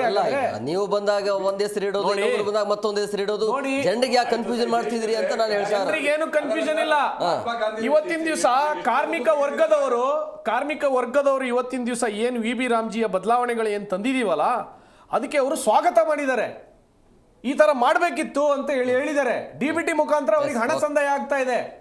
ಹಿಂದೆ DBT ಅಧಿಕಾರಿಗಳು ಲೂಟಿ ಹೊಡಿತಾ ಇದ್ರು. ಈಗ ಕಾರ್ಮಿಕರಿಗೆ DBT ಮುಖಾಂತರ ಹಣ ಸಂದಾಯ ಆಗುತ್ತೆ. ಅವ್ರು ಮಾಡಿದಂತ ಕೆಲಸಗಳು ನಕಾಶೆ ಮುಖಾಂತರ, ಸೆಟಲೈಟ್ ಮುಖಾಂತರ ಎಷ್ಟು ಕೆಲಸ ಆಗಿದೆ ಅಂತೇಳಿ ಅಲ್ಲಿ ಅಪ್ಡೇಟ್ಗಳು ಸಿಗುತ್ತೆ. ಥಂಪ್ ಇಂಪ್ರೆಷನ್ ಮುಖಾಂತರ ಅವರು ದಿನದ ಒಂದು ಏನು ಹಾಜರಾತಿ ಮುಖಾಂತರ ಅಲ್ಲಿ ಥಂಪ್ ಇಂಪ್ರೆಷನ್ ಮುಖಾಂತರ ದಾಖಲಾತಿಯನ್ನ ಮಾಡಬಹುದು. ಹಿಂದೆ ಆ ರೀತಿ ಇರ್ಲಿಲ್ವಲ್ಲ. ಆಡಿಟ್ ಇದೆ ಇವಾಗ.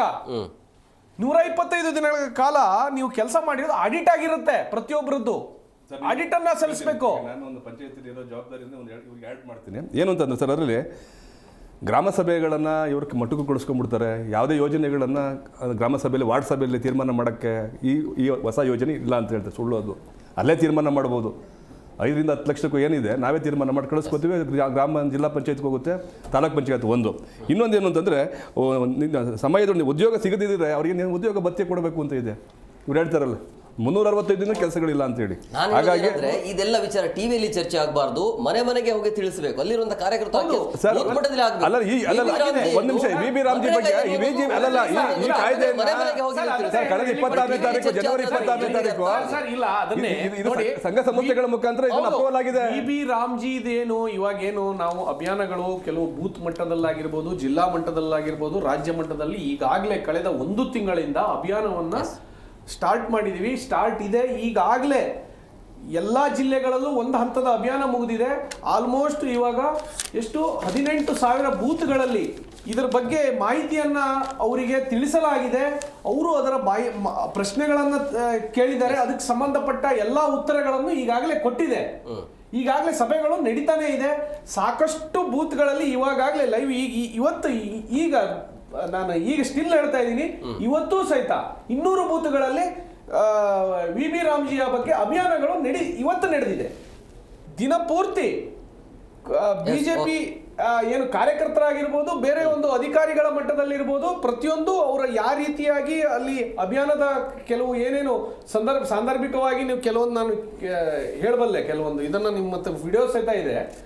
ಪ್ರತಿಯೊಂದನ್ನು ಅಭಿಯಾನಗಳ ಮುಖಾಂತರನೇ ಇವತ್ತು ಜನರಿಗೆ ತಲುಪಿಸುವಂತ ಕೆಲಸಗಳಾಗ್ತಾ ಇದೆ. ಅದು ಯಾವ ರೀತಿ DBT ಆಗಿರ್ಬೋದು ಅಥವಾ ಥಂಪ್ ಇಂಪ್ರೆಷನ್ ಆಗಿರ್ಬೋದು, ಯಾವ ರೀತಿ ಅದು ಇಂಪ್ಲಿಮೆಂಟ್ ಆಗುತ್ತೆ, ಪ್ರತಿಯೊಂದು ತಿಳಿಸಿಕೊಡಲಾಗ್ತಾ ಇದೆ ಜನರಿಗೆ. ದರ್ಶನ್ ಅವರಿಗೆ ಬ್ಯಾಲೆಟ್ ಪೇಪರ್ ಇಂದ ಎಲ್ಲ ಚುನಾವಣೆ ಗೆಲ್ತೀರಾ ಸರ್? ಈಗ ಇತ್ತೀಚೆಗೆ ಮೊನ್ನೆ 2021ರಲ್ಲೇ ಬ್ಯಾಲೆಟಲ್ಲೇ ನಡೆದವು ಸರ್. ನಗರಸಭೆಯಲ್ಲಿ ನಮ್ಮ ರಾಜ್ಯದಲ್ಲಿ ಬ್ಯಾಲೆಟ್ ಪೇಪರ್ ನಮ್ಮ ರಾಜ್ಯ ನಡೆಯುತ್ತೆ. ಎಲ್ಲ ಎಲೆಕ್ಷನ್ಗಳಲ್ಲೂ ಕೂಡ ನಿಮಗೆ ಜಯಬೇರಿ ಸಿಗತ್ತಾ? ಆ ಒಂದು ನಂಬಿಕೆ ಇದೆಯಾ? ಅಥವಾ ಯಾರಿಗೆ ಅನುಕೂಲ ಆಗುತ್ತೆ ಬ್ಯಾಲೆಟ್ ಪೇಪರ್? ಸರ್, ಓಟು ಒಂದೇ ಸರ್. ಈಗ ದರ್ಶನ್ಗಾದ್ರೂ ಒಂದೇ ಓಟು, ಶರತ್ ಅಣ್ಣಂಗಾದ್ರೂ ಒಂದೇ ಓಟು, ಉಮೇಶ್ ಅಣ್ಣಂಗಾದ್ರೂ ಒಂದೇ ಓಟು ಸರ್.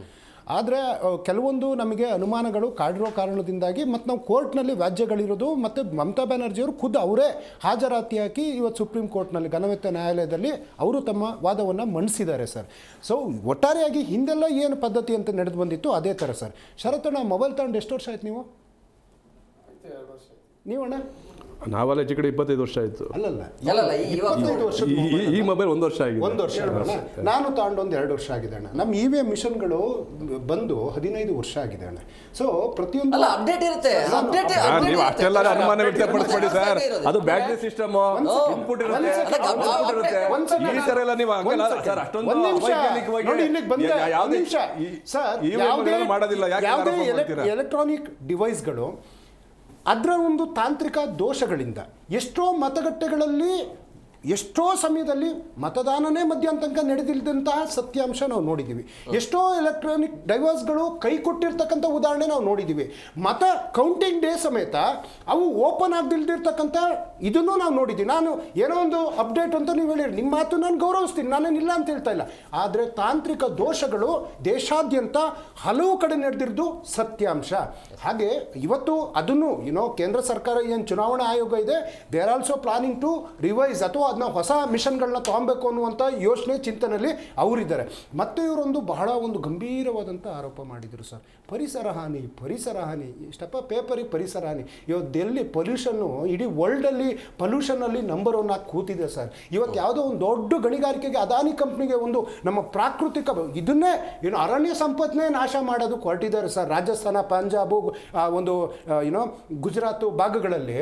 ಅದ್ರ ಜೊತೆಗೆ ಇವತ್ತು ಲದಾಖಲ್ಲಿ 370 ಆರ್ಟಿಕಲ್ ಬಂದ್ಬಿಟ್ಟು ಅಲ್ಲಿ ಇವತ್ತು ಹೋರಾಟಗಳು ನಡೀತಾ ಇದೆ. ಎಲ್ಲ ಗಣಿಗಳಿಗೆ ಕೊಟ್ಟಿದ್ದಾರೆ. ಇನ್ನು ಬಳ್ಳಾರಿದ್ ನಾವು ಹೇಳ್ಬೇಕಾ ಸರ್?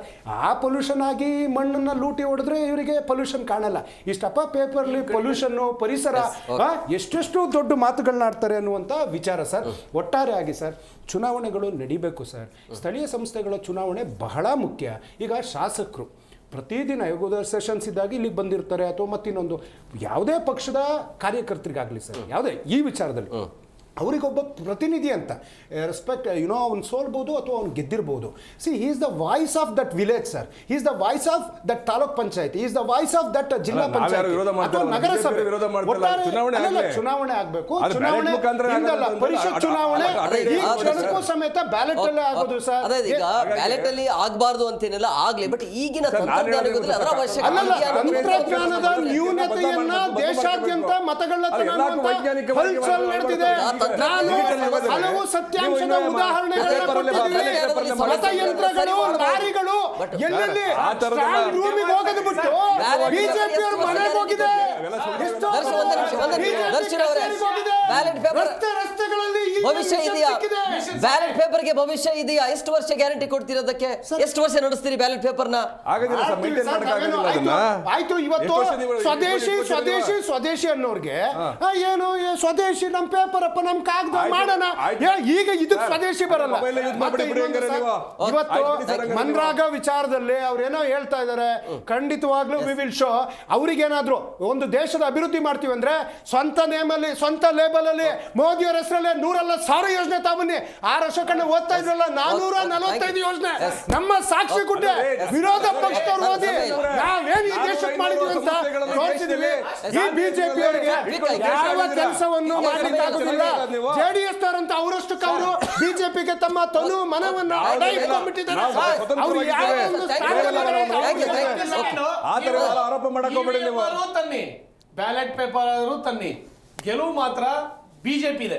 ಆಯ್ತಾ? ಜನರು ಯಾವ ಉಪಮುಖ್ಯಮಂತ್ರಿ okay, thank you very much ಕಾರ್ಯಕ್ರಮಕ್ಕೆ ಈಗ ಬ್ಯಾಲೆಟ್ ಪೇಪರ್ ತರಬೇಕು ತರಬಾರ್ದು ಅನ್ನೋದು ಆಯಾ ರಾಜ್ಯದ ಚುನಾವಣಾ ಆಯೋಗಕ್ಕೆ ಬಿಟ್ಟಿರುವಂತಹ ವಿಚಾರ. ಒಟ್ಟಿನಲ್ಲಿ ಇಲ್ಲಿ ಇರುವಂತಹ ಪ್ರಶ್ನೆ ಏನೇ ಆಗಲಿ ವೋಟಿಂಗ್ ಅನ್ನೋದು ಪಾರದರ್ಶಕವಾಗಿ ನಡಿಬೇಕು. ಅದು EM ಆಗಲಿ. ಈಗ EVM ಅಂತ ಬಂದಾಗ ತಾಂತ್ರಿಕ ದೋಷಗಳು ಸಹಜವಾಗಿ ಇದ್ದೇ ಇರುತ್ತೆ, ಅದನ್ನ ಸರಿ ಮಾಡ್ಕೊಂಡು ಮಾಡಬಹುದು. ಬಟ್ ಈಗಿನ ತಂತ್ರಜ್ಞಾನದ ಯುಗದಲ್ಲಿ ಅದರ ಅವಶ್ಯಕತೆ ಇದೆಯಾ ಅನ್ನುವಂಥ ಒಂದೇ ಒಂದು ಪ್ರಶ್ನೆ ಬಿಟ್ಟರೆ ಇದನ್ನು ಮಾಡಬೇಕು ಅದನ್ನು ಮಾಡಬಾರ್ದು ಅನ್ನೋದು ಇಲ್ಲವೇ ಇಲ್ಲ. ಅದು ಆಯಾ ರಾಜ್ಯದ ಚುನಾವಣಾ ಆಯೋಗಕ್ಕೆ ಬಿಟ್ಟಿರುವಂಥ ವಿಚಾರ. ಏನೇ ಆಗಲಿ ಒಟ್ಟಿನಲ್ಲಿ ಚುನಾವಣೆ ಆಗಲಿ ಪಾರದರ್ಶಕವಾಗಿ ನಡೀಲಿ ಅಂತ ಹೇಳ್ತಾ ಇವತ್ತಿನ ಕಾರ್ಯಕ್ರಮವನ್ನು ಮುಗಿಸ್ತೀವಿ. ನೋಡ್ತಾ ಇರಿ ಜಿ ಕನ್ನಡ ನ್ಯೂಸ್, ಸತ್ಯವೇ ಸುದ್ದಿಯ ಜೀವಾಳ.